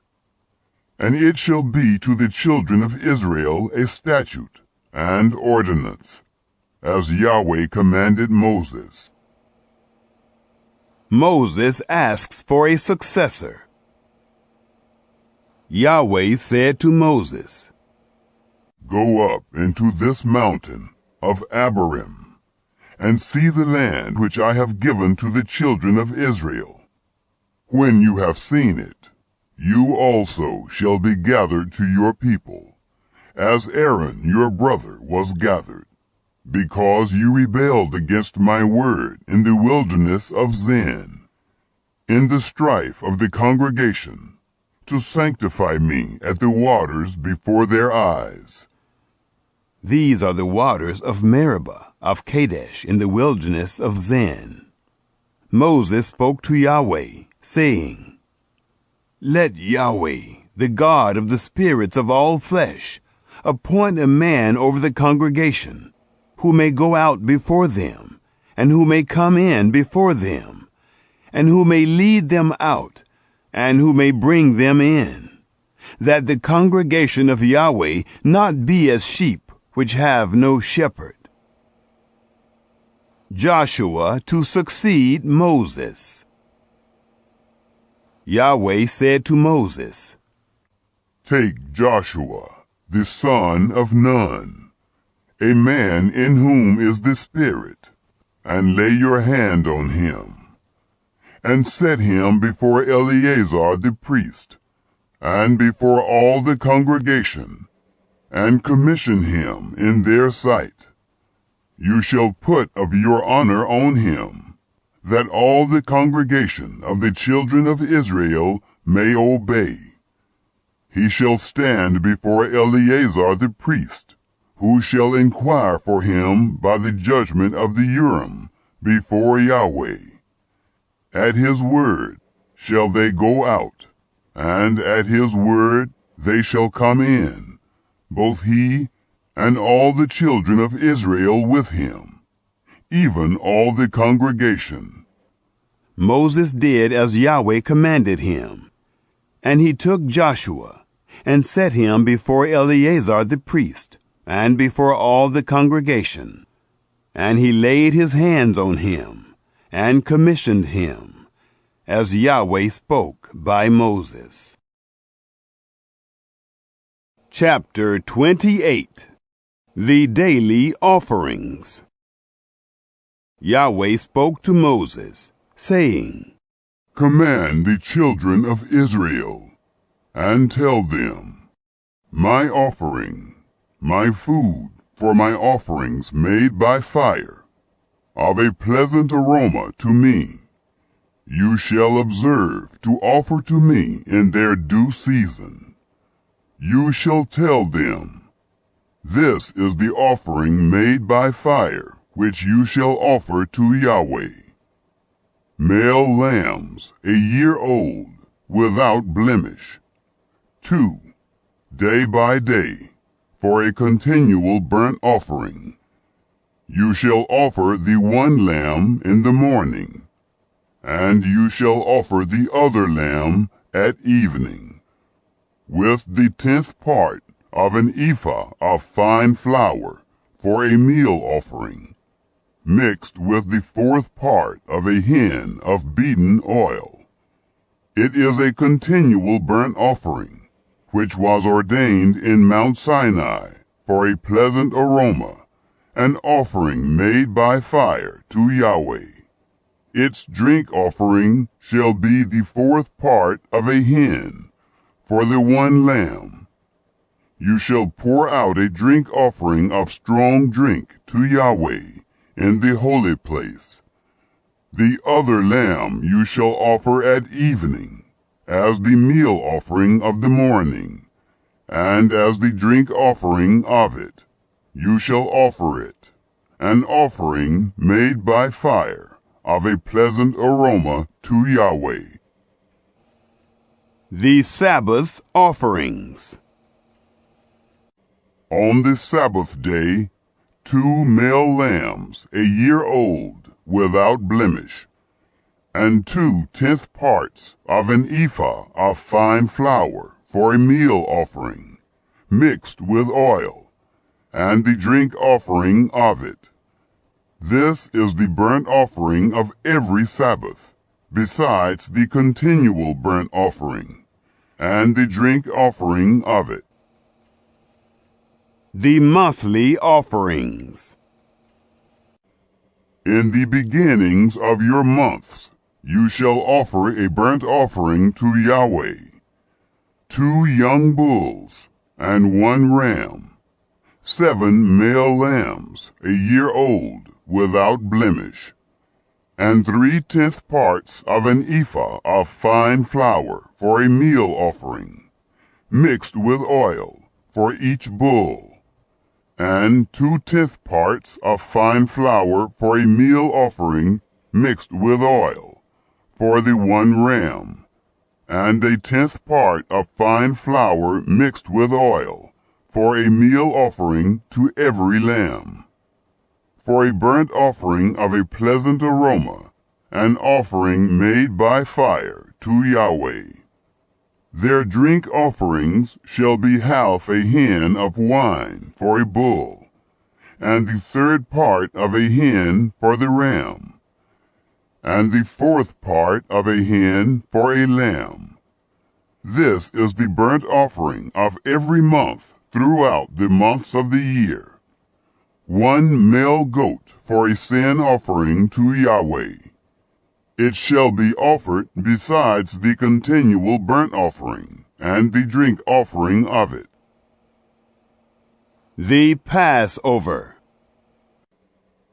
In the first month, on the 14th day of the month, is Yahweh's Passover. On the 15th day of this month shall be a feast. 7 days shall unleavened bread be eaten. In the first day shall be a holy convocation. You shall do no servile work, but you shall offer an offering made by fire, a burnt offering to Yahweh, 2 young bulls, and 1 ram, and 7 male lambs a year old. They shall be to you without blemish. And their meal offering, fine flour mixed with oil. You shall offer 3/10 parts for a bull, and 2/10 parts for the ram. You shall offer a 10th part for every lamb of the 7 lambs, and 1 male goat for a sin offering, to make atonement for you. You shall offer these besides the burnt offering of the morning, which is for a continual burnt offering. In this way you shall offer daily, for 7 days, the food of the offering made by fire, of a pleasant aroma to Yahweh. It shall be offered besides the continual burnt offering, and the drink offering of it. On the 7th day you shall have a holy convocation. You shall do no servile work. The Feast of Weeks. Also, in the day of the first fruits, when you offer a new meal offering to Yahweh in your Feast of Weeks, you shall have a holy convocation. You shall do no servile work, but you shall offer a burnt offering for a pleasant aroma to Yahweh. 2 young bulls, 1 ram, 7 male lambs a year old, and their meal offering, fine flour mixed with oil, 3/10 parts for each bull, 2/10 parts for the 1 ram, a 10th part for every lamb of the 7 lambs, 1 male goat to make atonement for you, besides the continual burnt offering and the meal offering of it. You shall offer them. They shall be to you without blemish. And their drink offerings. Chapter 29. The Feast of Trumpets. In the 7th month, on the first day of the month, you shall have a holy convocation. You shall do no servile work. It is a day of blowing of trumpets to you. You shall offer a burnt offering for a pleasant aroma to Yahweh. 1 young bull, 1 ram, 7 male lambs a year old, without blemish, and their meal offering, fine flour mixed with oil. 3/10 parts for the bull, 2/10 parts for the ram, and 1/10 part for every lamb of the 7 lambs, and 1 male goat for a sin offering, to make atonement for you, besides the burnt offering of the new moon, and the meal offering of it, and the continual burnt offering, and the meal offering of it, and their drink offerings, according to their ordinance, for a pleasant aroma, an offering made by fire to Yahweh. The Day of Atonement. On the 10th day of this 7th month you shall have a holy convocation. and you shall afflict your souls. You shall do no kind of work, but you shall offer a burnt offering to Yahweh for a pleasant aroma. 1 young bull, 1 ram, 7 male lambs a year old. They shall be to you without blemish. And their meal offering, fine flour mixed with oil, 3/10 parts for the bull, 2/10 parts for the ram, 1/10 part for every lamb of the 7 lambs, 1 male goat for a sin offering, besides the sin offering of atonement, and the continual burnt offering, and the meal offering of it, and their drink offerings. The Feast of Tabernacles. On the 15th day of the 7th month you shall have a holy convocation. You shall do no servile work, and you shall keep a feast to Yahweh 7 days. And you shall offer a burnt offering, an offering made by fire of a pleasant aroma to Yahweh. 13 young bulls, 2 rams, 14 male lambs a year old. They shall be without blemish. And their meal offering, fine flour mixed with oil, 3/10 parts for every bull of the 13 bulls, 2/10 parts for each ram of the 2 rams, and 1/10 part for every lamb of the 14 lambs, and 1 male goat for a sin offering, besides the continual burnt offering, the meal offering of it, and the drink offering of it.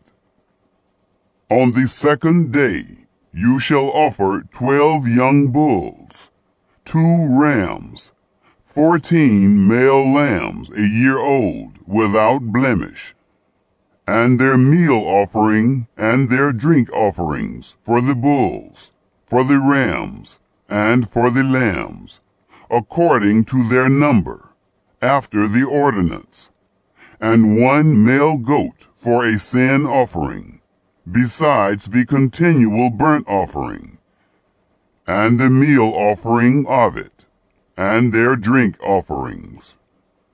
On the 3rd day 11 bulls, 2 rams, 14 male lambs a year old without blemish, and their meal offering, and their drink offerings for the bulls, for the rams, and for the lambs, according to their number, after the ordinance, and 1 male goat for a sin offering, besides the continual burnt offering, and the meal offering of it, and the drink offering of it.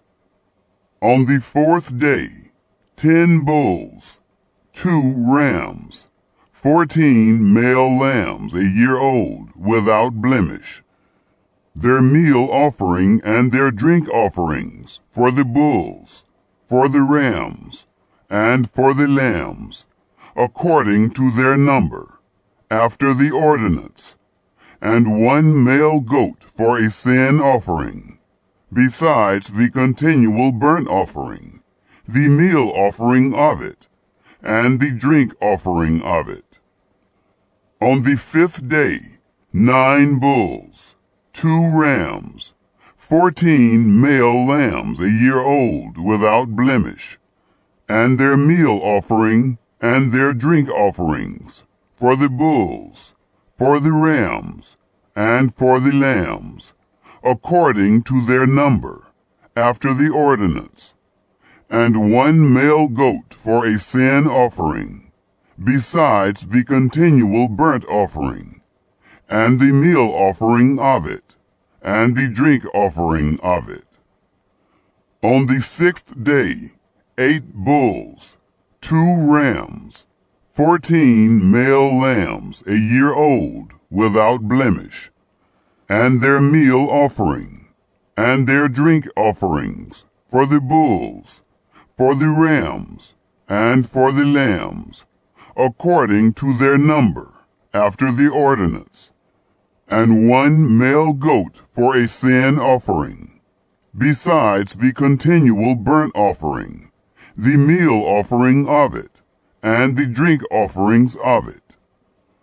On the 7th day, 7 bulls, 2 rams, 14 male lambs a year old, without blemish, and their meal offering, and their drink offerings, for the bulls, for the rams, and for the lambs, according to their number, after the ordinance, and 1 male goat for a sin offering, besides the continual burnt offering, the meal offering of it, and the drink offering of it.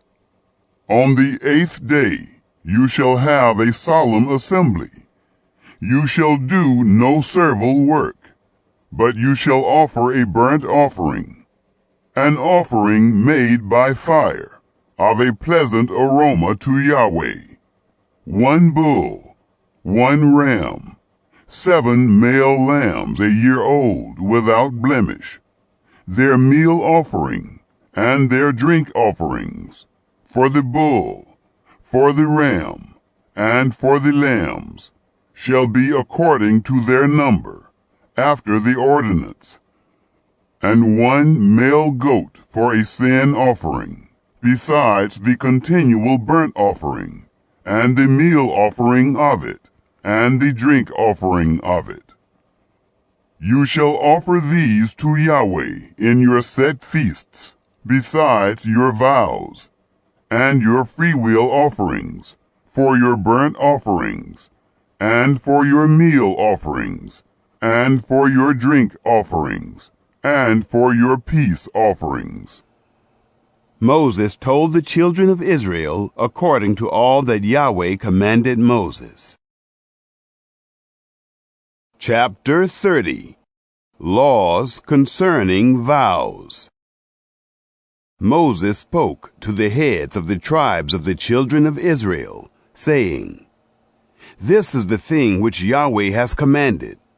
When a man vows a vow to Yahweh, or swears an oath to bind his soul with a bond, he shall not break his word. He shall do according to all that proceeds out of his mouth. Also, when a woman vows a vow to Yahweh, and binds herself by a bond, being in her father's house and in her youth, and her father hears her vow, and her bond with which she has bound her soul, and her father holds his peace at her, then all her vows shall stand, and every bond with which she has bound her soul shall stand. But if her father disallow her in the day that he hears, none of her vows or of her bonds with which she has bound her soul shall stand. And Yahweh will forgive her, because her father disallowed her. If she is married to a husband, while her vows are on her, or the rash utterance of her lips, with which she has bound her soul, and her husband hear it, and hold his peace at her in the day that he hears it, then her vows shall stand, and her bonds with which she has bound her soul shall stand. But if her husband disallow her in the day that he hears it, then he shall make void her vow which is on her, and the rash utterance of her lips, with which she has bound her soul, and Yahweh will forgive her. But the vow of a widow, or of her who is divorced, even everything with which she has bound her soul, shall stand against her. If she vowed in her husband's house, or bound her soul by bond with an oath, and her husband heard it, and held his peace at her, and didn't disallow her, then all her vows shall stand, and every bond with which she bound her soul shall stand. But if her husband made them null and void in the day that he heard them, then whatever proceeded out of her lips concerning her vows or concerning the bond of her soul, shall not stand. Her husband has made them void, and Yahweh will forgive her. Every vow and every binding oath to afflict the soul, her husband may establish it, or her husband may make it void. But if her husband altogether hold his peace at her from day to day, then he establishes all her vows, or all her bonds, which are on her. He has established them, because he held his peace at her in the day that he heard them. But if he shall make them null and void after that he has heard them, then he shall bear her iniquity. These are the statutes which Yahweh commanded Moses, between a man and his wife, between a father and his daughter, being in her youth in her father's house. Chapter 31. Vengeance on Midian. Yahweh spoke to Moses, saying, Avenge the children of Israel for the Midianites. Afterward you shall be gathered to your people. Moses spoke to the people, saying, Arm men from among you for the war, that they may go against Midian, to execute Yahweh's vengeance on Midian.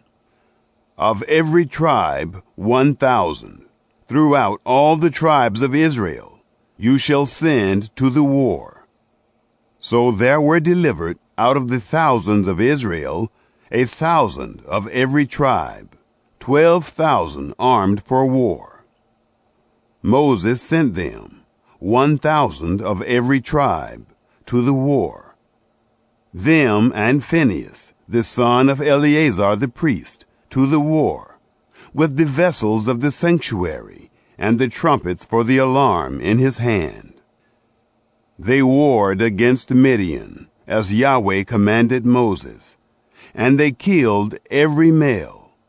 They killed the kings of Midian with the rest of their slain, Evi, and Rechem, and Zur, and Hur, and Reba, the 5 kings of Midian. Balaam also, the son of Beor, they killed with the sword. The children of Israel took captive the women of Midian, and their little ones, and all their livestock, and all their flocks, and all their goods they took for a prey. All their cities in the places in which they lived, and all their encampments, they burnt with fire. They took all the spoil, and all the prey, both of man and of animal.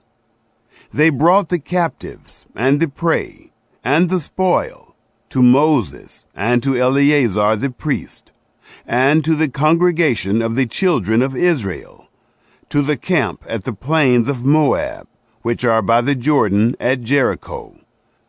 Moses and Eleazar the priest, and all the princes of the congregation, went forth to meet them outside of the camp.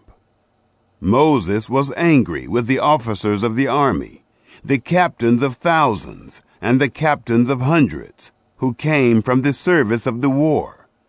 Moses said to them, Have you saved all the women alive? Behold, these caused the children of Israel, through the counsel of Balaam, to commit trespass against Yahweh in the matter of Peor, and so the plague was among the congregation of Yahweh. Now therefore, kill every male among the little ones, and kill every woman who has known man by lying with him. But all the girls, who have not known man by lying with him, keep alive for yourselves. Encamp outside of the camp 7 days. Whoever has killed any person, and whoever has touched any slain, purify yourselves on the 3rd day, and on the 7th day, you and your captives.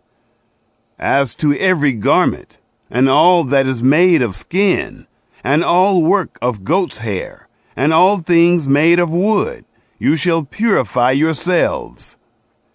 Eleazar the priest said to the men of war who went to the battle, This is the statute of the law which Yahweh has commanded Moses. However, the gold and the silver, the brass, the iron, the tin, and the lead, everything that may withstand the fire, you shall make to go through the fire, and it shall be clean. Nevertheless, it shall be purified with the water for impurity. And all that doesn't withstand the fire, you shall make to go through the water. You shall wash your clothes on the seventh day, and you shall be clean. And afterward you shall come into the camp. Division of the spoils. Yahweh spoke to Moses, saying, Take the sum of the prey that was taken, both of man and of animal, you and Eleazar the priest, and the heads of the fathers' houses of the congregation, and divide the prey into 2 parts, between the men skilled in war, who went out to battle, and all the congregation. Levy a tribute to Yahweh of the men of war who went out to battle, 1 soul of 500, both of the persons, and of the cattle, and of the donkeys, and of the flocks. Take it of their half, and give it to Eleazar the priest, for Yahweh's wave offering. Of the children of Israel's half, you shall take 1 drawn out of every 50, of the persons, of the cattle, of the donkeys, and of the flocks, even of all the livestock, and give them to the Levites, who perform the duty of the tabernacle of Yahweh. Moses and Eleazar the priest did as Yahweh commanded Moses.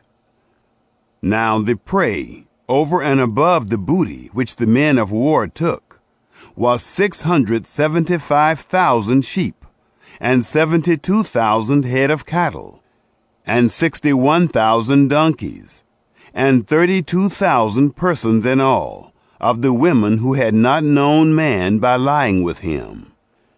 The half, which was the portion of those who went out to war, was in number 337,500 sheep, and Yahweh's tribute of the sheep was 675.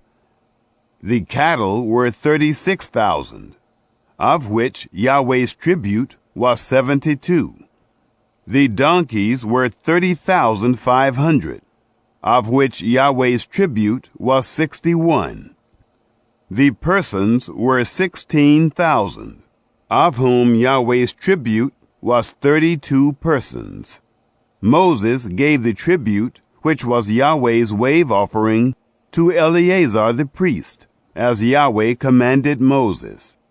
Of the children of Israel's half, which Moses divided off from the men who warred, now the congregation's half was 337,500 sheep, and 36,000 head of cattle, and 30,500 donkeys, and 16,000 persons. Even of the children of Israel's half, Moses took 1 drawn out of every 50, both of man and of animal, and gave them to the Levites, who performed the duty of the tabernacle of Yahweh, as Yahweh commanded Moses. The voluntary offering. The officers who were over the thousands of the army, the captains of thousands and the captains of hundreds, came near to Moses. And they said to Moses, Your servants have taken the sum of the men of war who are under our command, and there lacks not one man of us. We have brought Yahweh's offering, what every man has gotten, of jewels of gold, armlets and bracelets, signet rings, earrings, and necklaces, to make atonement for our souls before Yahweh. Moses and Eleazar the priest took the gold of them, even all worked jewels, all the gold of the wave offering that they offered up to Yahweh, of the captains of thousands, and of the captains of hundreds, was 16,750 shekels. For the men of war had taken booty, every man for himself. Moses and Eleazar the priest took the gold of the captains of thousands and of hundreds, and brought it into the tent of meeting, for a memorial for the children of Israel before Yahweh. Chapter 32. Reuben and Gad ask for Gilead. Now the children of Reuben and the children of Gad had a very great multitude of livestock.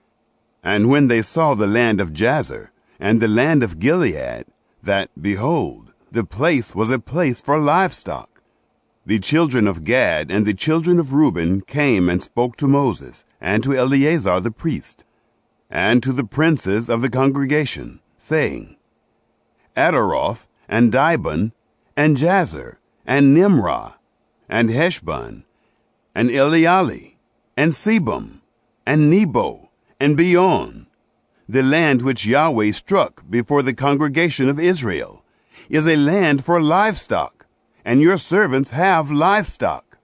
They said, If we have found favor in your sight, let this land be given to your servants for a possession. Don't bring us over the Jordan. Moses reproves Reuben and Gad. Moses said to the children of Gad and to the children of Reuben, Shall your brothers go to the war, and shall you sit here? Why do you discourage the heart of the children of Israel from going over into the land which Yahweh has given them? Your fathers did so when I sent them from Kadesh Barnea to see the land. For when they went up to the valley of Eshcol and saw the land, they discouraged the heart of the children of Israel, that they should not go into the land which Yahweh had given them. Yahweh's anger was kindled in that day, and he swore, saying, Surely none of the men who came up out of Egypt, from 20 years old and upward, shall see the land which I swore to Abraham, to Isaac, and to Jacob, because they have not wholly followed me, except Caleb, the son of Jephunneh, the Kenizzite, and Joshua, the son of Nun, because they have followed Yahweh completely. Yahweh's anger was kindled against Israel, and he made them wander back and forth in the wilderness 40 years, until all the generation who had done evil in the sight of Yahweh was consumed. Behold, you have risen up in your father's place, an increase of sinful men, to augment yet the fierce anger of Yahweh toward Israel. For if you turn away from after him, he will yet again leave them in the wilderness, and you will destroy all this people. Reuben and Gad appease Moses. They came near to him and said, We will build sheepfolds here for our livestock, and cities for our little ones, but we ourselves will be ready armed to go before the children of Israel, until we have brought them to their place. And our little ones shall dwell in the fortified cities, because of the inhabitants of the land. We will not return to our houses, until the children of Israel have inherited every man his inheritance. For we will not inherit with them on the other side of the Jordan and forward, because our inheritance is fallen to us on this side of the Jordan, eastward. Moses said to them, If you will do this thing, if you will arm yourselves to go before Yahweh to the war, and every armed man of you will pass over the Jordan before Yahweh until he has driven out his enemies from before him, and the land is subdued before Yahweh, then afterward you shall return, and be guiltless towards Yahweh, and towards Israel. And this land shall be to you for a possession before Yahweh. But if you will not do so, behold, you have sinned against Yahweh, and be sure your sin will find you out. Build cities for your little ones, and folds for your sheep, and do that which has proceeded out of your mouth. The children of Gad and the children of Reuben spoke to Moses, saying, Your servants will do as my Lord commands. Our little ones, our wives, our flocks, and all our livestock shall be there in the cities of Gilead. But your servants will pass over, every man who is armed for war, before Yahweh to battle, as my Lord says.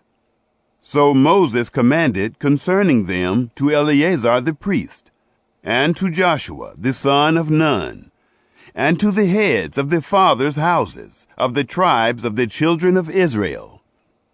Moses said to them, If the children of Gad and the children of Reuben will pass with you over the Jordan, every man who is armed to battle before Yahweh, and the land shall be subdued before you, then you shall give them the land of Gilead for a possession. But if they will not pass over with you armed, they shall have possessions among you in the land of Canaan. The children of Gad and the children of Reuben answered, saying, As Yahweh has said to your servants, so will we do. We will pass over armed before Yahweh into the land of Canaan, and the possession of our inheritance shall remain with us beyond the Jordan. Reuben and Gad settle in Gilead. Moses gave to them, even to the children of Gad and to the children of Reuben, and to the half-tribe of Manasseh, the son of Joseph, the kingdom of Sihon, king of the Amorites, and the kingdom of Og, king of Bashan, the land, according to the cities of it, with their borders, even the cities of the surrounding land. The children of Gad built Dibon, and Ataroth, and Aroer, and Atroth-shophan, and Jazer, and Jogbehah, and Beth-nimrah, and Beth-haran, fortified cities, and folds for sheep. The children of Reuben built Heshbon, and Elealeh, and Kiriathaim, and Nebo, and Baal-meon, their names being changed, and Sibmah, and they gave other names to the cities which they built. The children of Machir the son of Manasseh went to Gilead, and took it, and dispossessed the Amorites who were therein. Moses gave Gilead to Machir the son of Manasseh, and he lived therein.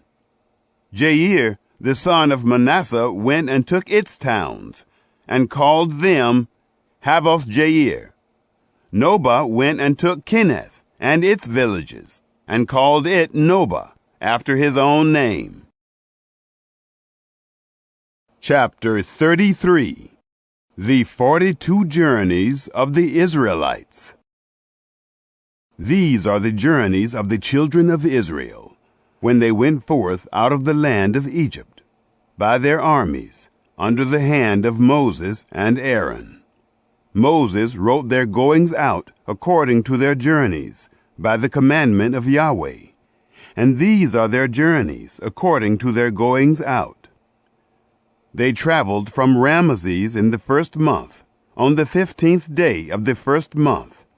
On the next day after the Passover, the children of Israel went out with a high hand, in the sight of all the Egyptians, while the Egyptians were burying all their firstborn, whom Yahweh had struck among them. On their gods also Yahweh executed judgments. The children of Israel traveled from Ramesses and encamped in Succoth. They traveled from Succoth and encamped in Etham, which is in the edge of the wilderness. They traveled from Etham and turned back to Pihahiroth, which is before Baal-zephon, and they encamped before Migdol. They traveled from before Hieroth and passed through the midst of the sea into the wilderness, and they went 3 days' journey in the wilderness of Etham, and encamped in Marah. They traveled from Marah and came to Elim, and in Elim were 12 springs of water and 70 palm trees, and they encamped there. They traveled from Elim and encamped by the Red Sea. They traveled from the Red Sea and encamped in the wilderness of Sin. They traveled from the wilderness of Sin and encamped in Dophkah. They traveled from Dophkah and encamped in Alush. They traveled from Alush and encamped in Rephidim, where there was no water for the people to drink. They traveled from Rephidim and encamped in the wilderness of Sinai. They traveled from the wilderness of Sinai and encamped in Kibroth-Hattaavah. They traveled from Kibroth-Hattaavah and encamped in Hazeroth. They traveled from Hazeroth and encamped in Rithmah. They traveled from Rithmah and encamped in Rimmon-Perez. They traveled from Rimmon-Perez and encamped in Libnah. They traveled from Libnah and encamped in Rissah.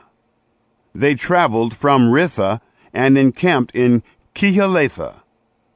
They traveled from Kehelatha and encamped in Mount Shepher. They traveled from Mount Shepher and encamped in Harada. They traveled from Harada and encamped in Makaloth. They traveled from Makaloth and encamped in Tahath. They traveled from Tahath and encamped in Terah. They traveled from Terah and encamped in Mithkah. They traveled from Mithkah and encamped in Hashmonah. They traveled from Hashmonah and encamped in Moseroth. They traveled from Moseroth and encamped in Bene Jaakan. They traveled from Bene Jaakan and encamped in Hor Haggidgad. They traveled from Hor Haggidgad and encamped in Jotbathah. They traveled from Jotbathah and encamped in Abrona. They traveled from Abrona and encamped in Ezion-Geber. They traveled from Ezion-Geber and encamped in the wilderness of Zin. The same is Kedesh. They traveled from Kedesh and encamped in Mount Hor, in the edge of the land of Edom. Aaron the priest went up into Mount Hor at the commandment of Yahweh, and died there. In the 40th year, after the children of Israel were come out of the land of Egypt, in the 5th month, on the 1st day of the month, Aaron was 123 years old when he died in Mount Hor. The Canaanite, the king of Arad, who lived in the south, in the land of Canaan, heard of the coming of the children of Israel. They traveled from Mount Hor and encamped in Zalmonah. They traveled from Zalmonah and encamped in Punon. They traveled from Punon and encamped in Oboth. They traveled from Oboth and encamped in Laiabarim, in the border of Moab. They traveled from Laim and encamped in Dibon-Gad. They traveled from Dibon-Gad and encamped in Almon-Diblathaim. They traveled from Almon-Diblathaim and encamped in the mountains of Abarim, before Nebo. They traveled from the mountains of Abarim and encamped in the plains of Moab, by the Jordan at Jericho. They encamped by the Jordan, from Beth Jeshimoth even to Abel Shittim, in the plains of Moab. Canaanites to be destroyed. Yahweh spoke to Moses in the plains of Moab, by the Jordan at Jericho, saying, Speak to the children of Israel, and tell them, when you pass over the Jordan into the land of Canaan, then you shall drive out all the inhabitants of the land from before you, and destroy all their figured stones, and destroy all their molten images, and demolish all their high places. And you shall take possession of the land, and dwell therein. For I have given the land to you to possess it. You shall inherit the land by lot according to your families. To the more you shall give the more inheritance, and to the fewer you shall give the less inheritance. Wherever the lot falls to any man, that shall be his.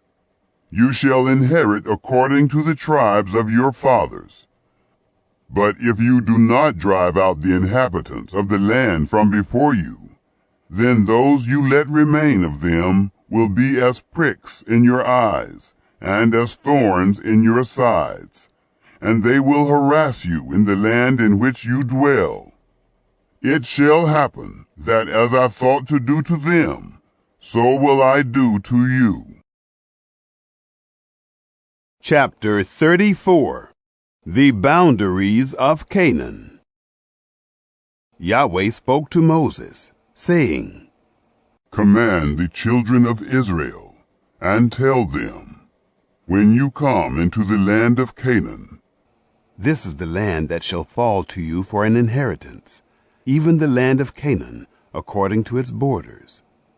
Then your south quarter shall be from the wilderness of Zin, along by the side of Edom. And your south border shall be from the end of the salt sea eastward. And your border shall turn about southward of the ascent of Akrabim, and pass along to Zin. And the goings out of it shall be southward of Kadesh Barnea, and it shall go forth to Hazar Adar, and pass along to Asmon. And the border shall turn about from Asmon to the brook of Egypt, and the goings out of it shall be at the sea. For the western border you shall have the great sea, and the border of it. This shall be your west border. This shall be your north border. From the great sea you shall mark out for you Mount Hor. From Mount Hor you shall mark out to the entrance of Hamath. And the goings out of the border shall be at Zedad. And the border shall go forth to Zephron. And the goings out of it shall be at Hazar Enan. This shall be your north border. You shall mark out your east border from Hazar Enan to Shepham. And the border shall go down from Shepham to Riblah, on the east side of En. And the border shall go down and shall reach to the side of the sea of Kinnereth eastward. And the border shall go down to the Jordan, and the goings out of it shall be at the salt sea. This shall be your land according to its borders around it. Moses commanded the children of Israel, saying, This is the land which you shall inherit by lot, which Yahweh has commanded to give to the 9 tribes, and to the half-tribe. For the tribe of the children of Reuben, according to their fathers' houses, and the tribe of the children of Gad, according to their fathers' houses, have received, and the half-tribe of Manasseh have received their inheritance. The 2 tribes and the half-tribe have received their inheritance, beyond the Jordan, at Jericho, eastward, toward the sunrise. Leaders to divide the land. Yahweh spoke to Moses, saying, These are the names of the men who shall divide the land to you for inheritance: Eleazar the priest, and Joshua the son of Nun. You shall take 1 prince of every tribe to divide the land for inheritance. These are the names of the men: of the tribe of Judah, Caleb the son of Jephunneh; of the tribe of the children of Simeon, Shemuel the son of Ammihud; of the tribe of Benjamin, Elidad the son of Kislon; of the tribe of the children of Dan, a prince, Bukai the son of Joglai; of the children of Joseph; of the tribe of the children of Manasseh, a prince, Haniel the son of Ephod; Of the tribe of the children of Ephraim, a prince, Kemuel, the son of Shiftan. Of the tribe of the children of Zebulun, a prince, Elizaphan, the son of Parnak. Of the tribe of the children of Issachar, a prince, Paltiel, the son of Azan. Of the tribe of the children of Asher, a prince, Ahiud, the son of Shelomai. Of the tribe of the children of Naphtali, a prince, Pedahel, the son of Ammihud. These are they whom Yahweh commanded to divide the inheritance to the children of Israel in the land of Canaan. Chapter 35. 48 cities for the Levites. Yahweh spoke to Moses in the plains of Moab by the Jordan at Jericho, saying, Command the children of Israel that they give to the Levites of the inheritance of their possession cities to dwell in. And you shall give suburbs for the cities around them to the Levites. These cities shall they have to dwell in, and their suburbs shall be for their livestock, and for their substance, and for all their animals. The suburbs of the cities, which you shall give to the Levites, shall be from the wall of the city, and outward, 1,000 cubits around it. You shall measure outside of the city, for the east side, 2,000 cubits, and for the south side, 2,000 cubits, and for the west side, 2,000 cubits, and for the north side, 2,000 cubits, the city being in the midst. This shall be to them the suburbs of the cities. 6 cities of refuge. The cities which you shall give to the Levites, they shall be the 6 cities of refuge, which you shall give for the manslayer to flee to. And besides them you shall give 42 cities. All the cities which you shall give to the Levites shall be 48 cities, together with their suburbs. Concerning the cities which you shall give of the possession of the children of Israel, from the many you shall take many, and from the few you shall take few. Every one according to his inheritance, which he inherits, shall give of his cities to the Levites. Yahweh spoke to Moses, saying, Speak to the children of Israel, and tell them, when you pass over the Jordan into the land of Canaan, then you shall appoint you cities to be cities of refuge for you, that the manslayer who kills any person unwittingly may flee there.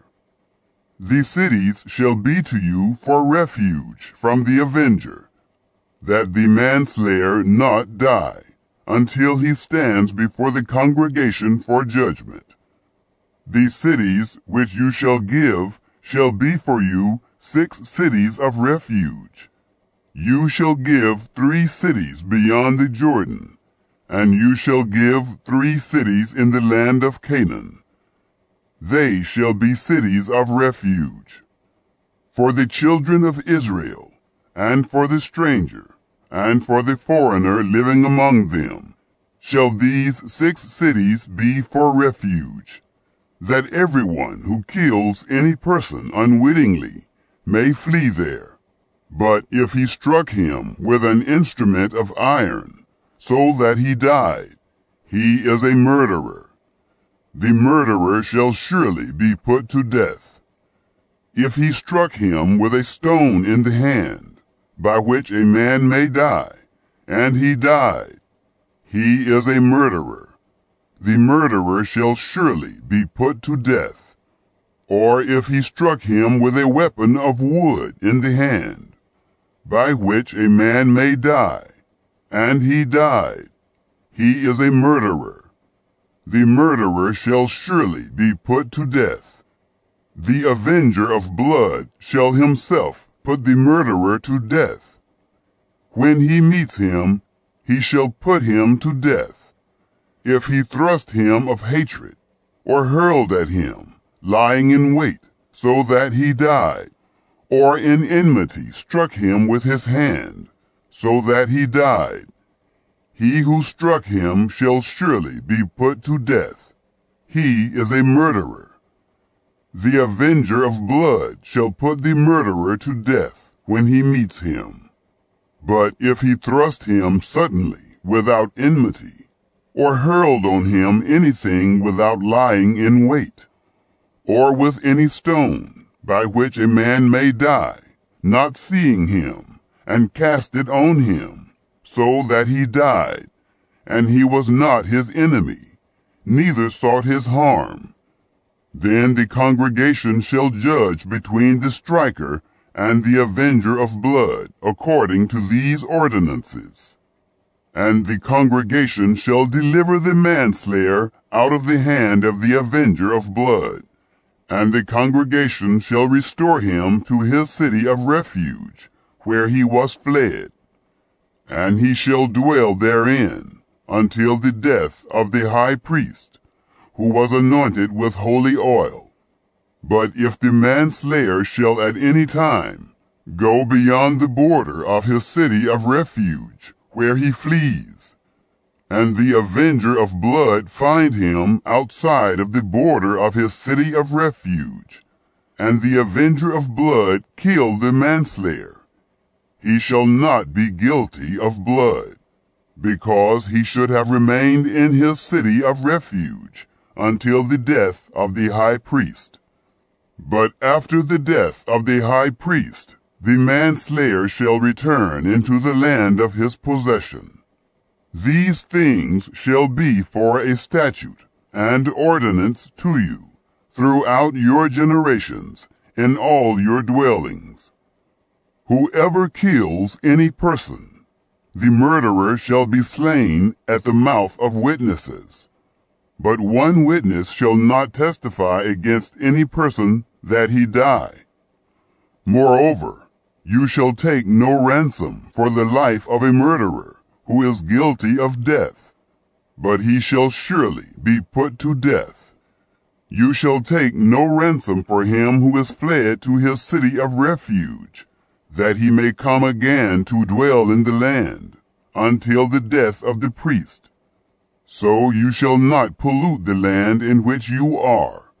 For blood, it pollutes the land, and no expiation can be made for the land, for the blood that is shed therein, but by the blood of him who shed it. You shall not defile the land which you inhabit, in the midst of which I dwell. For I, Yahweh, dwell in the midst of the children of Israel.